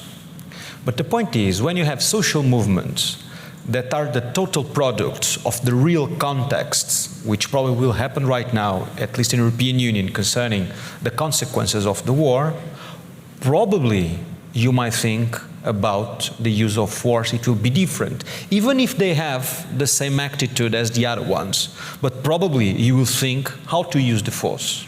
So that's why I gave the example of these new social movements that probably will arouse in the next, I don't know, months maybe, and the environmentalists. So 2 things that are, according to the public opinion, totally linked with the context, and so they have legitimacy for that. How would you deal with that? I know it's a complicated question, but because probably I read about 6 months ago a report made by IMF that they said that trend will be riots, protests, and demonstrations. So the permanent corrosion, the permanently challenge permanently to the social contract. So how would you deal with that? The difference in the treatment is not depending on the type of movement, but of what will happen if you, what will happen depending how you deal with this movement. If it's a movement that is, let's say, that at the bottom, at the end, they have some reasons to do that, and you keep pressing as a police officer, what will happen is that the movement will be higher. Catalonia is a very good example. And it will be more trouble. And as I say, the philosophy is to make problems smaller and to look for normality as far as possible. But if it's a movement that at the end is not a normal movement, but an extremist movement, sometimes you have to use force hard and tough very quick in order to stop it at the beginning. Okay. Sometimes this is difficult to explain to a judge. Okay. You know, because perfectly, yeah. Because I'm not using disproportionately force. I'm using the force necessary to stop the movement as far as possible, because it's the best way to go back to normality in the best manner, you know. And of course, it's supposed to the police commander to make a decision taking into account who is in front. But not because if it's right or it's wrong, or you think they are right or you think they are wrong, but it's you take that decision taking into account that if you add fire with force, it will be worse or better. Do you know what I mean? Yeah. Thank you very much. It was exactly the answer I was looking for. Thank you. Does anyone, please? I think you have put your finger on an ethical problem here, because we are dealing with people leaving their jobs because we are not going to buy Putin's gas, and that is an ethic question, and we are not there. We don't have the answer of that yet, because are we going to reopen the nuclear power plants again that we just recently closed? What is Germany doing with? You have problem with the environmentalists. Of course, and we are having people with no jobs, no place to live, and we have very expensive energy. So what should we do? And we haven't. I think our politicians haven't yet made up their minds. But what we could do is to communicate, to listen, because we have heard today, dialogue is about listening to people. Yeah. Thank you. One of the key things for me in all of this is, dialogue is a hugely important piece of the puzzle. In terms of when you ask about proportionality, and in terms of your actions, both as a strategic police commander, but also delivering the tactics on the ground as an operational commander. In British policing, what we looked at was you, as an individual, when you're making those decisions, we had a simple mnemonic, and it was plan. So it was, you have to think to yourself, is what I am doing proportionate? Is there a legal basis for doing what I am doing? Accountability, I'm accountable and the organization's accountable, so can we account for what we're doing? And then the final part of it is it necessary? So what you're doing, if you're going to say to officers to draw batons, is it absolutely necessary? Have you, in the circumstances in front of you now, is what you've seen, is it proportional, is it legal, are you accountable, and are you necessary? And you've got to be able to justify those things, because if you baton somebody, then at the end of the day, that could be investigated, and all those things, you've got to be able to say, I did this because the threat in front of me was such that I had fear for my safety, I had fear for the safety of the public, or whatever it might be. So it's about making sure that you've got that accountability and that you look at it's the right option at the right time. Thank you. You want to say something? Not really, but I think that's social media finally helped to what can I say? Help about communications with all around the world, and it facilitates democracy. And the other side also, it could also facilitate problems. Yes. That's the both sides. So we have to have a look about both sides of the social media. So is it a problem? That's yes. The question. Thank you. Is there a problem? Last round of questions. I think we have one there. Please.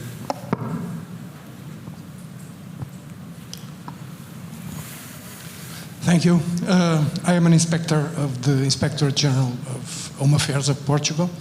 My name is Eurico, and I have a question for Superintendent Chief Cuevas. During your presentation, you referred to a selection of the PIU, Police Intervention Unit, and the 4 weeks of that course. You retained information on that course. Could you please elaborate a little bit on what happens during that course? I don't want gore descriptions, but some information regarding those 4 weeks course. Thank you. Thank you for the question. I think this is off the record, so I can talk. No, basically, during the 4 weeks course, we tried to destroy physically the candidates in order to know if they are really capable of being in front of a furious mass of people that want to kill them. So, And after that, which basically takes 2 weeks, we spend the other 2 weeks trying to rebuild them as police officers able to manage with these situations. How will we do that? Well, basically, we prevent them of relax and sleep. And then we manage, we try to make them work all together. And there is a lot of stress tasks commended to them. And the course is quite long. I mean, the normal session is from 8 in the morning to 9 p.m., but is, from Monday to Monday. So you really have time to realize if the police officers are ready or not to fulfill the task that we are going to ask them to do. Basically, it's to practice a lot and to make them be tired in order to realize if they are really strong police officers and they have self-control, appropriate self-control. Because if they don't, then, as I said before, you can talk a lot about escalation, but as Luis Felipe said, the informal leaders will come and they will enjoy and they will be very happy by the use of force, and then you could not do anything to avoid that. So if you have disciplined and self-controlled police officers, the informal leaders that will always be there will also be self-controlled and disciplined police officers, so everything will go okay. Of course, it doesn't work always. Thank you very much.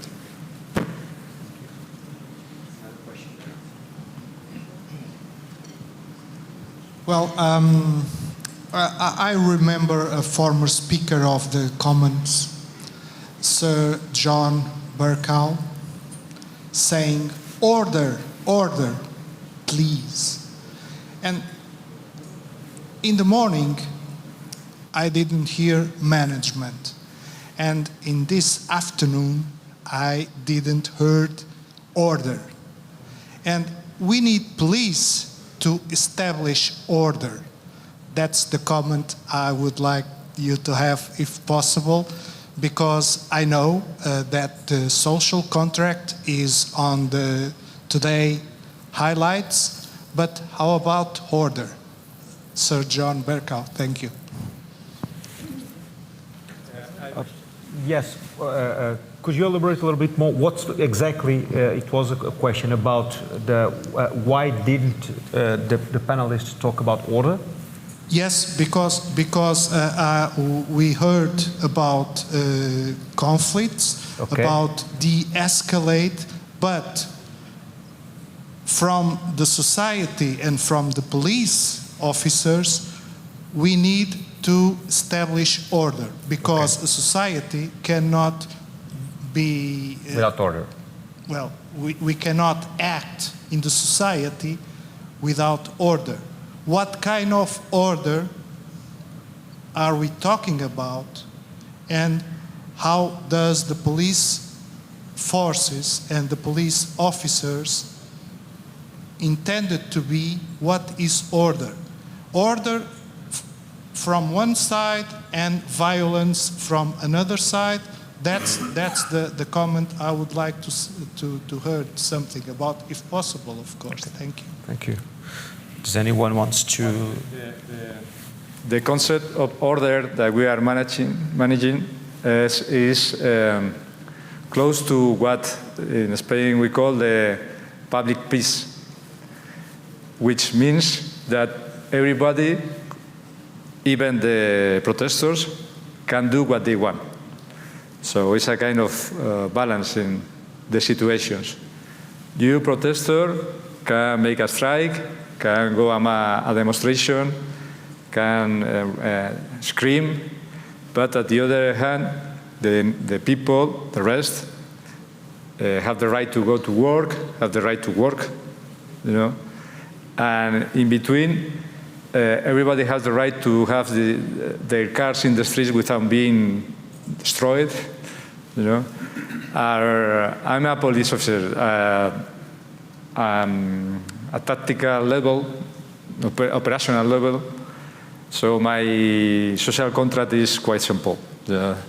Don't destroy the town. You know. This is my level, let's say. Of course, you can say there is some political pressures. Well, I have to say that most of the times politicians, they don't want to know nothing about it. It's my experience. They don't want to know nothing about it. They say, okay, it's your business, you take care, then I will pass you the receipt. But that's life. So, and concerning the judicial power, they want to know less than the politicians. But of course, it's difficult to manage as well, because at the end you have to be accountable. You have to respond for what you do. So you have to be responsible, you have to be cautious, you need to be a cautious person, which is also part of the selection process, you know, non-aggressive people, but cautious people. And then at the end, you have a responsibility with the demonstrators, with your police officers, once again, the two, and with the society. So I think I didn't answer your question, but it's because it's very difficult. It's more a commentary than a question, probably. Does anyone want to? Please. I think we should be careful, because I think a democratic society is doing good with some disorder sometimes, because you need to evaluate what has been going on, because civil disobedience doesn't necessarily have to be bad for the society. For example, look at the animal rights, and if we didn't have civil disobedience in how we treat animals, we should still be medieval, I think. What about the right to vote for women if we didn't have the suffragettes? It's only the historical view that could judge disorder sometimes. So I think we should be a little careful in how we use the expression and look in the mirror sometimes. Thank you. Does anyone want to answer? Just as we've said throughout all the presentations today, it's about balancing the needs of everybody. So if you've got protest, as a policing plan, obviously you're trying to prevent disorder ever occurring in the first place, and you will have plans, you will have contingencies. I said part of that is communication, and what you're trying to make sure is that you maintain order by doing all of those things to prevent things happening in the first place. And then if it does occur, making sure that, again, you've got the appropriate plans and contingencies and the tactics to deal with any disorder that you might face. So, yes, it is about maintaining order, but it's about recognising the rights of everybody. So if they want to protest, then yes, it's about facilitating that protest, but making sure that that protest is at an appropriate level in terms of people can say what they want, but if they turn to violence and criminality, then as a police service, you have to take action to deal with that. Thank you. You want to say something? Maybe just only if you want. if you can understand. So I think that sometimes we can just go out of the. We say with some. It's maybe a cliche to say go out of the box, but to go out of the traditional intervention. Like the police the culture is very anywhere. So this is almost the same culture. And just to give you an example, so. During the pandemic, so we had a lot of phenomena everywhere. So it was very interesting as a psychologist to observe and to analyze these phenomena. And one day, so a guy tried to to buy something in a store, but he was not cover his face with a mask, and it was an obligation to do it during the pandemic for a while, as everywhere. And the guy was not agreed to put it inside of the store, and the manager called the police. The police arrived there, and finally they talked with the guy. The guy said, I want to buy something, but I don't want to put the mask. And finally, it's a very sensitive situation. It could go in this any way, and at that time, and the guy is not happy because he wants to buy something. And finally, the police officer has to ask to the person, what would you like to buy? He said, I would like to buy, I don't remember, but a bread. Okay, you want to have a bread? Okay, give me your money, go out, I will buy for you the bread. And finally the guy go out, so the police officer buy the bread, and he pay the bread, and he go out, and he gave the bread to the guy, and everybody was happy, no crisis, no escalation, but it was in the media, and people were talking after, is it the role of the police officer to do it? Was it a good solution? For me, I think so. And why not? And that, I think that's this kind of behavior that we have to introduce in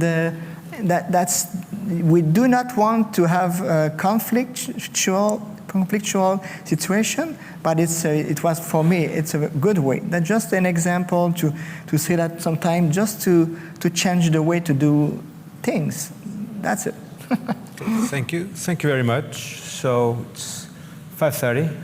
So I have orders right now to close this debate. Thank you very much for this interesting debate. Thank you very much for the panelists. We have here food for thought.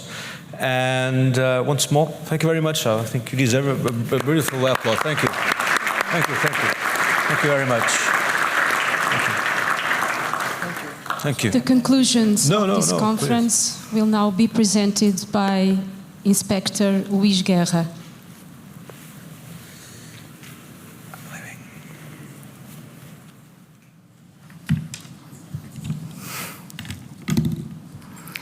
Well, before I make a wrap-up of today's work, I would like to point out some of the people that were involved in the organization, those people that you often don't see in the front row, but are meaningful for the result.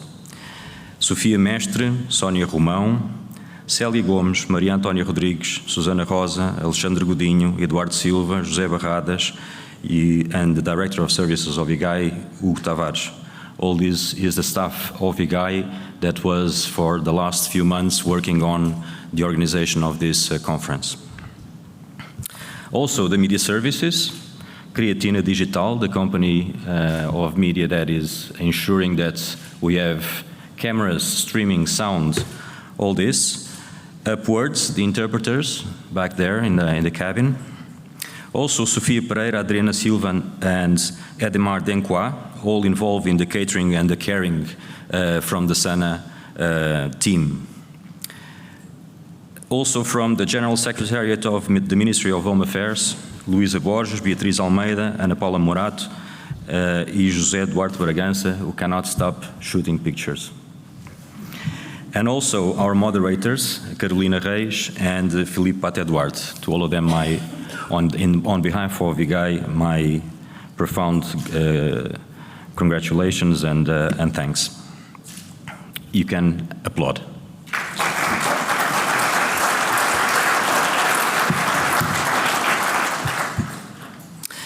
The nature of police work implies that a substantial part of interactions with citizens takes place in circumstances conducive to conflict, either because it's already installed or because police presence and service is simply unwanted and therefore subject to repulse.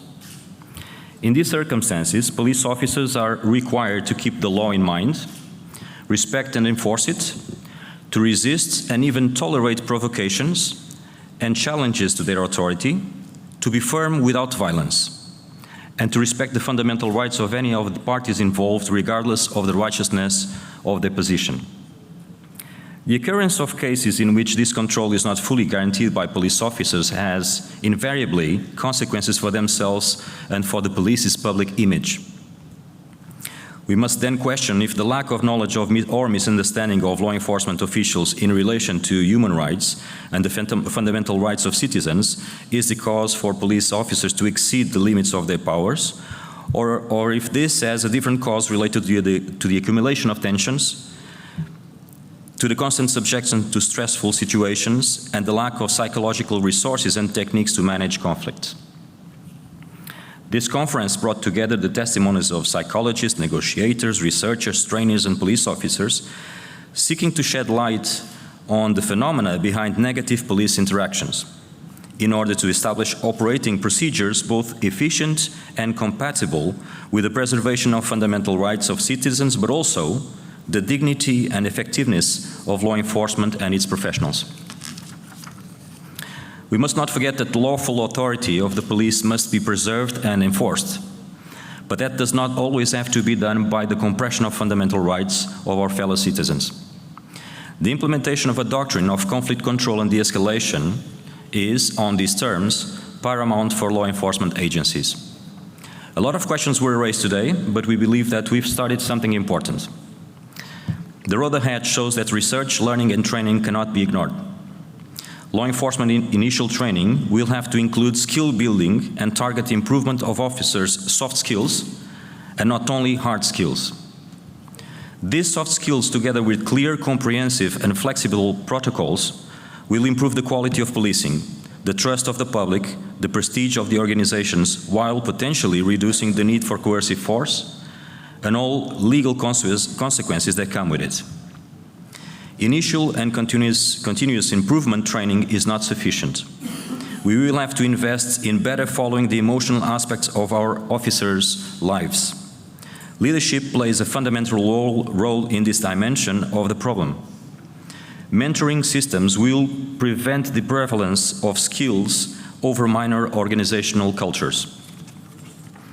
The subject of today's event would not be complete without addressing the mental health of law enforcement officers.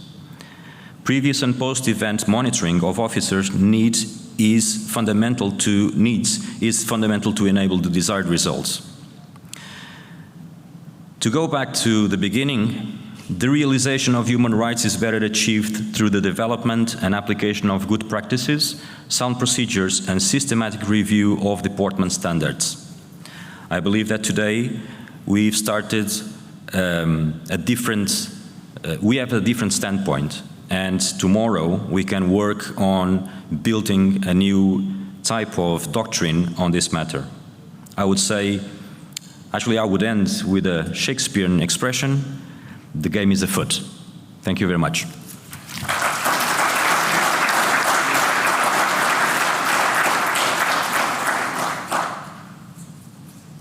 The conference is now closed. We thank everyone for their participation.